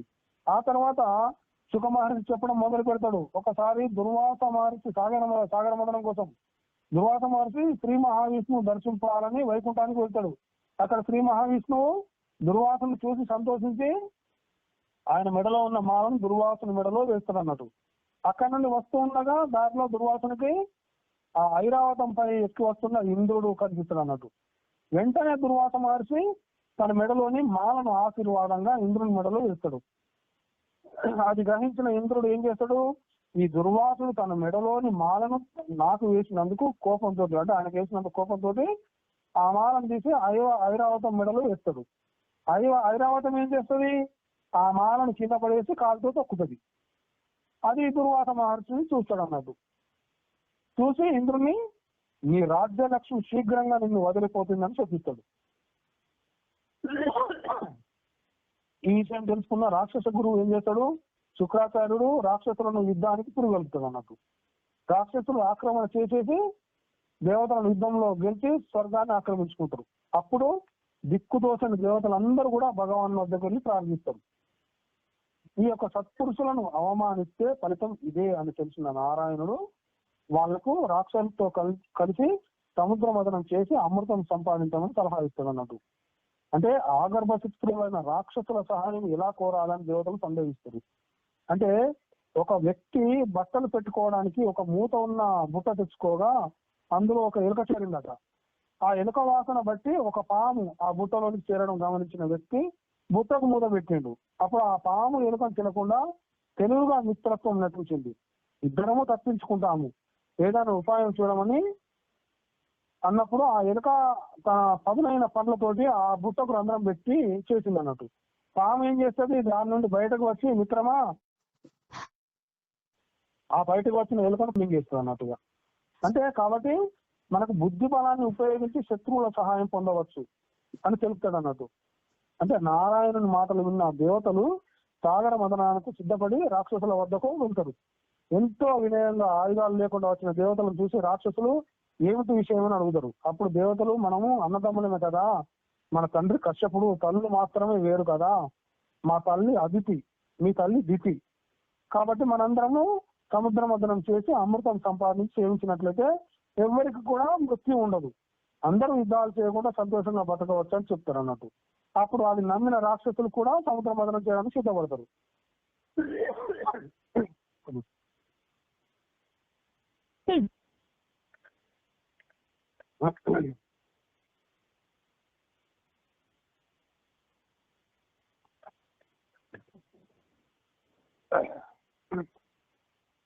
అట్లా సిద్ధపడతారంట వాళ్ళు కూడా. కవంగా ఏం చేస్తారు, మందర పర్వతాన్ని ఉపయోగిస్తారు. ఉపయోగించాలని వాళ్ళు మందర పర్వతానికి వెళ్తే దాన్ని తీసుకురావడం వాళ్ళ వల్ల కాలేదు. అప్పుడు భగవంతుడు ఏం చేస్తాడు, ఆ పర్వతాన్ని ఎత్తి గరుడుపై పెట్టి తీసుకొచ్చి సముద్రం ఒడ్డున పెంచుతాడు అన్నట్టు. తర్వాత తాడుగా ఉండడానికి వాసుకుని ఒప్పించి, వాసుకు అనే చట్టం ఒప్పించి అమృతం ఇస్తామని చెప్పి తీసుకొచ్చి పెడతారు అన్నట్టు. మరి మందరగిరి పర్వతాన్ని వాసుకుని చుట్టూ తిప్పబోతే ఆ పర్వతం సముద్రంలోకి మునిగిపోతా ఉంటది అన్నట్టు. అప్పుడు భగవంతుడే స్వయంగా కూర్మ రూపాన్ని ధరించి ఆ పర్వతం కింద ఆధారంగా నిలబడతాడు అన్నట్టు.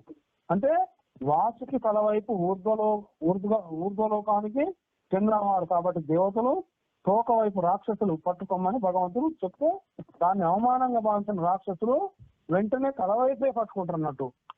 వాళ్ళ బుద్ధిని తెలిసిన భగవంతుడు అట్లా చెప్తాడు. దేవతలను తోక వైపు పట్టుకుంటారు. మదనం సాగింది, వాసుకి బుసలు కొడుతూ ఉంది. ఆ శ్వాస వల్ల వచ్చే వేడికి రాక్షసులు కానలేకపోతూ ఉంటారు అన్నట్టు. అయినా కూడా పట్టుదలతో మదనం సాగిస్తారు. మొదట సముద్రంలోని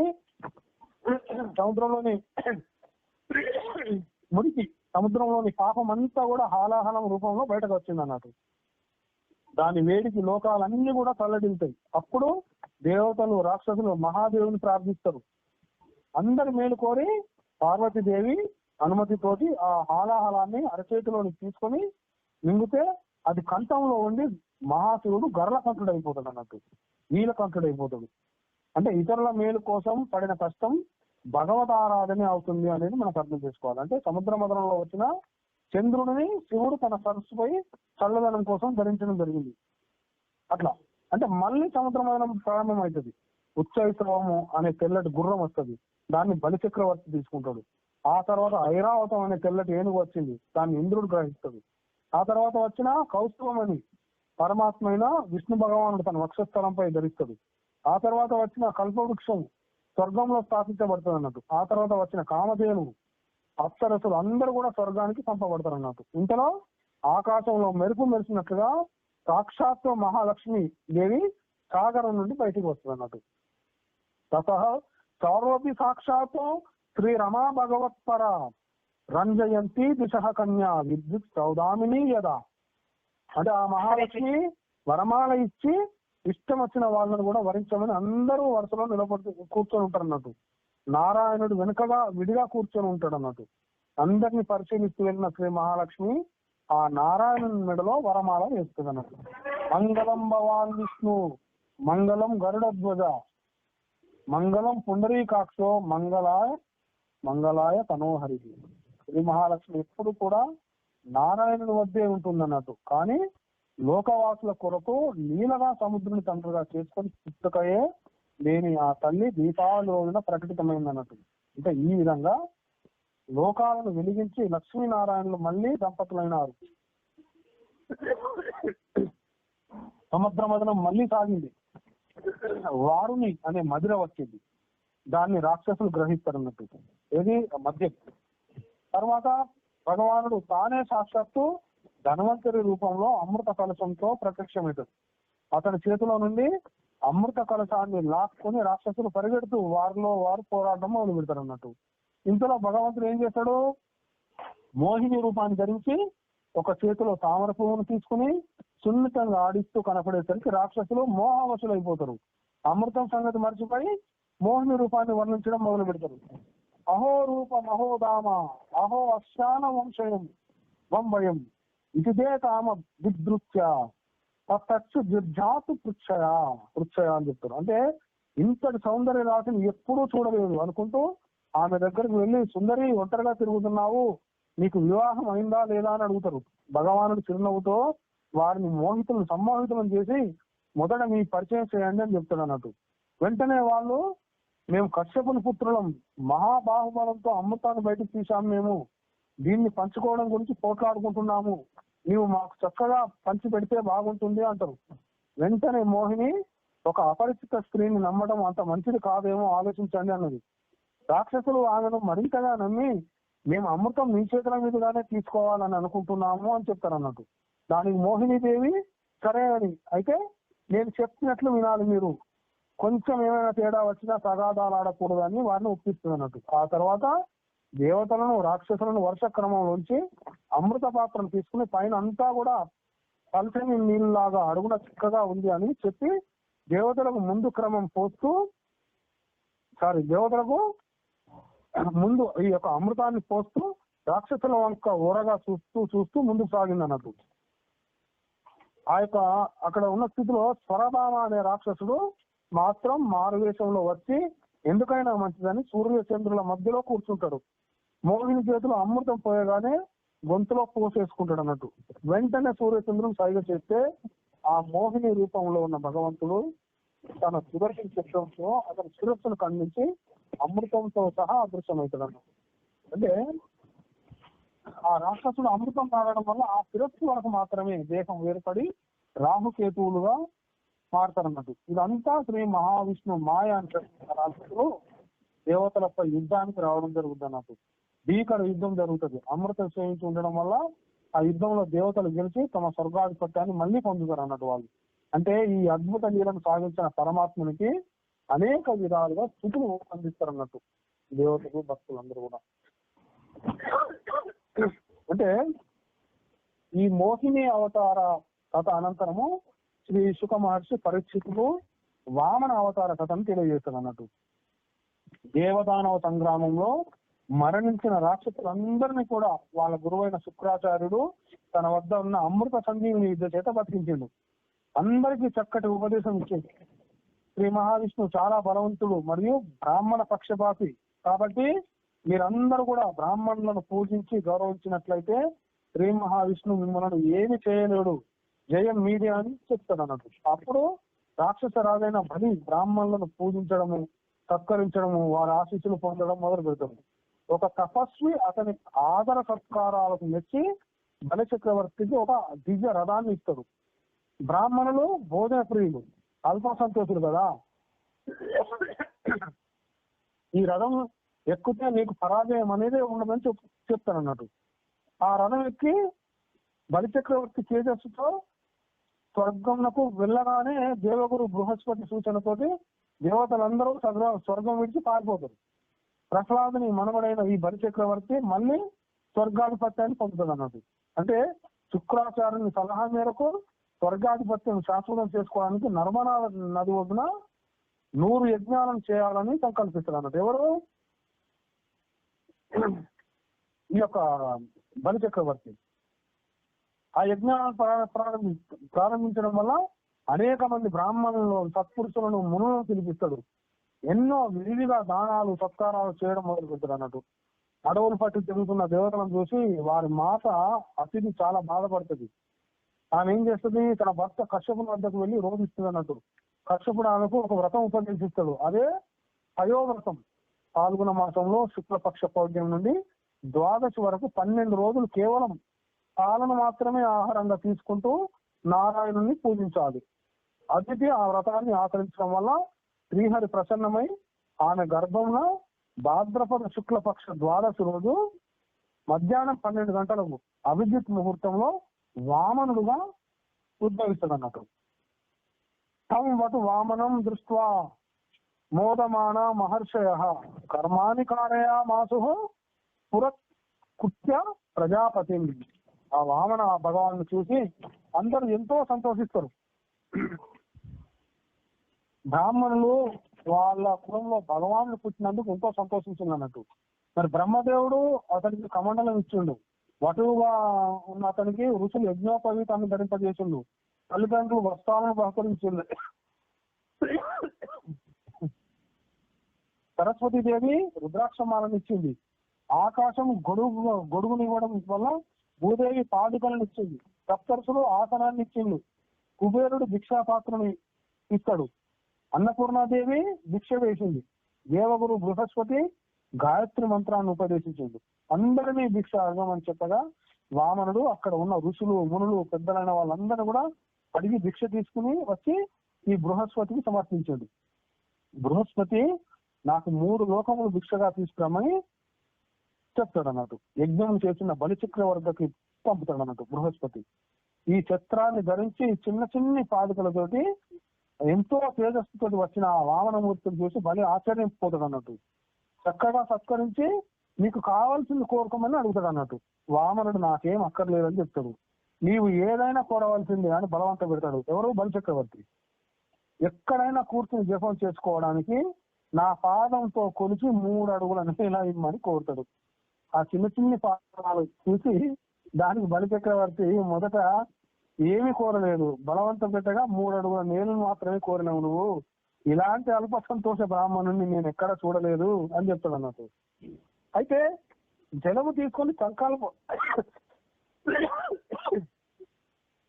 తీసుకొని సంకల్పపూర్వకంగా 3 అడుగుల నేలను దానం చేయమని వామనుడు కోరుతాడు అన్నట్టు.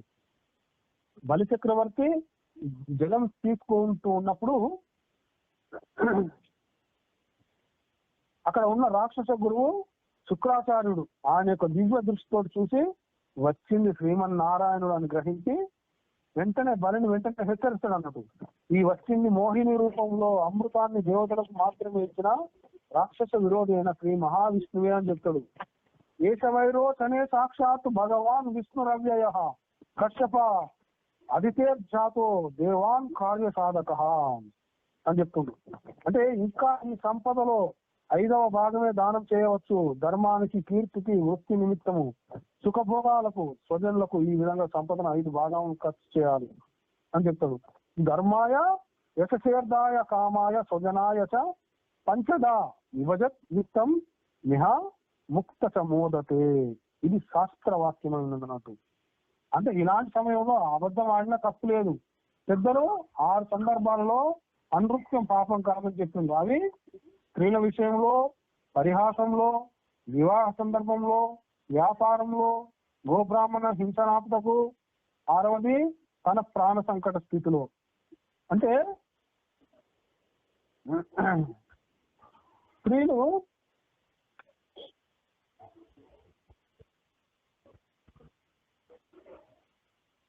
స్త్రీసునర్మ వివాహేచ వృత్యర్థే ప్రాణ సంకటే గో బ్రాహ్మణార్థే హింసాయాం నామృతం చాజ్జుగుప్సితం. అయితే ఇది రాక్షస గురువు అనే శుక్రాచార్య నీతి, అంటే దైత్య నీతి. మన సనాతన ధర్మం మాత్రం అట్టి పరిస్థితి వస్తే మౌనం వహించమని మాత్రమే చెప్తుందన్నట్టు. ఇది అర్థం చేసుకోవాలి. సత్యం బ్రూయాత్ ప్రియం బ్రూయాత్ బ్రూయాత్ సత్యం అప్రియం ప్రియాంతు నామృతం బ్రూయాత్ దేశధర్మ సనాతనం అని చెప్తుంది. అంటే ఈ విధంగా అసత్యం పలకమని ఈ శుక్రాచార్యుడు ప్రేరేపించినా కూడా ప్రహ్లాదుడి మనమడైనటువంటి విరోచనుని కుమారుడైన బలి చక్రవర్తి అసలు వెనుకడుగు వేయలేదు, అసత్యం ఆడలేదు అసలే. శ్రీమన్నారాయణుడు అయితే మహా సంతోషం. అంతటి మహానుభావునికి నేను దాసం కావడము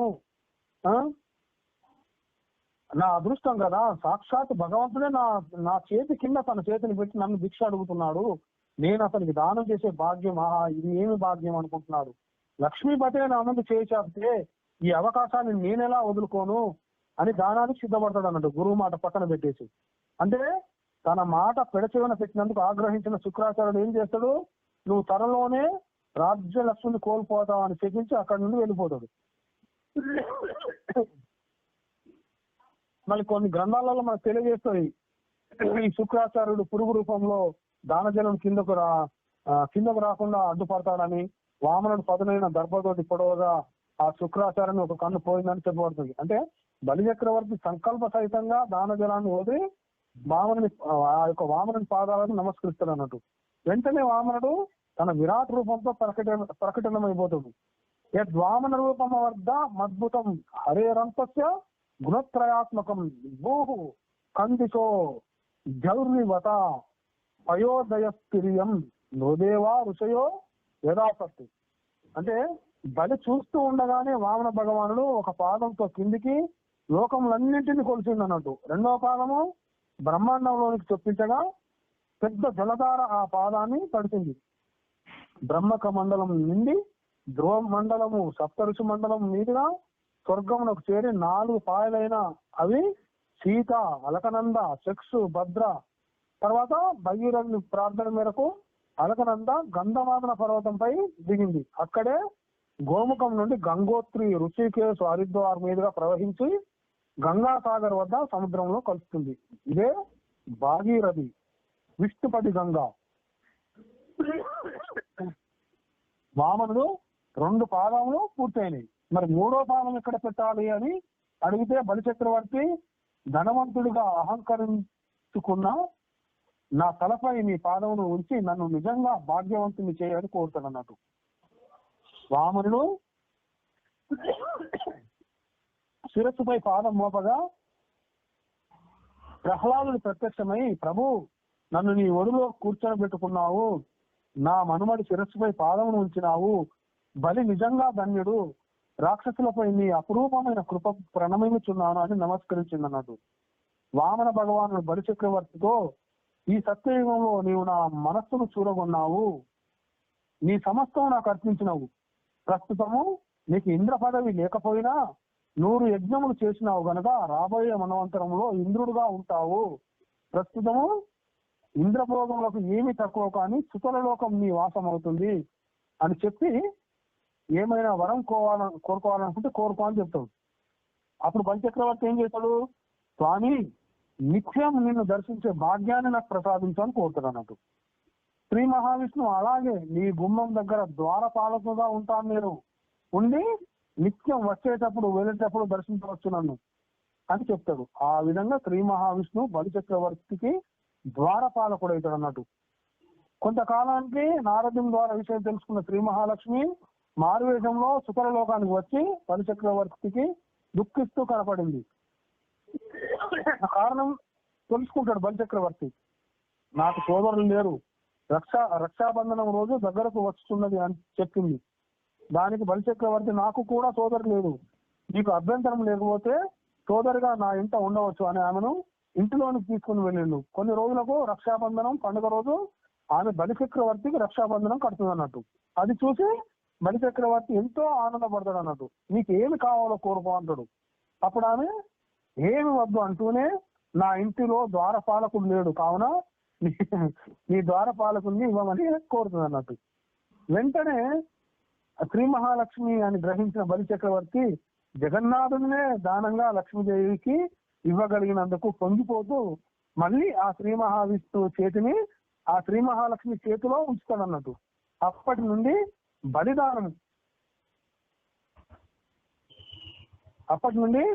బలిదానం అన్నట మాట ప్రచారంలోనికి వచ్చింది. ఎవరైతే తనను తాను దానం చేసుకుంటారో దేశం కోసమైనా ఇతరుల కోసమైనా అది బలిదానంగా పిలువబడుతుంది. ఈ విధంగా పరమాత్మ అనేక లీలలు సాగిస్తాడు అన్నట్టు.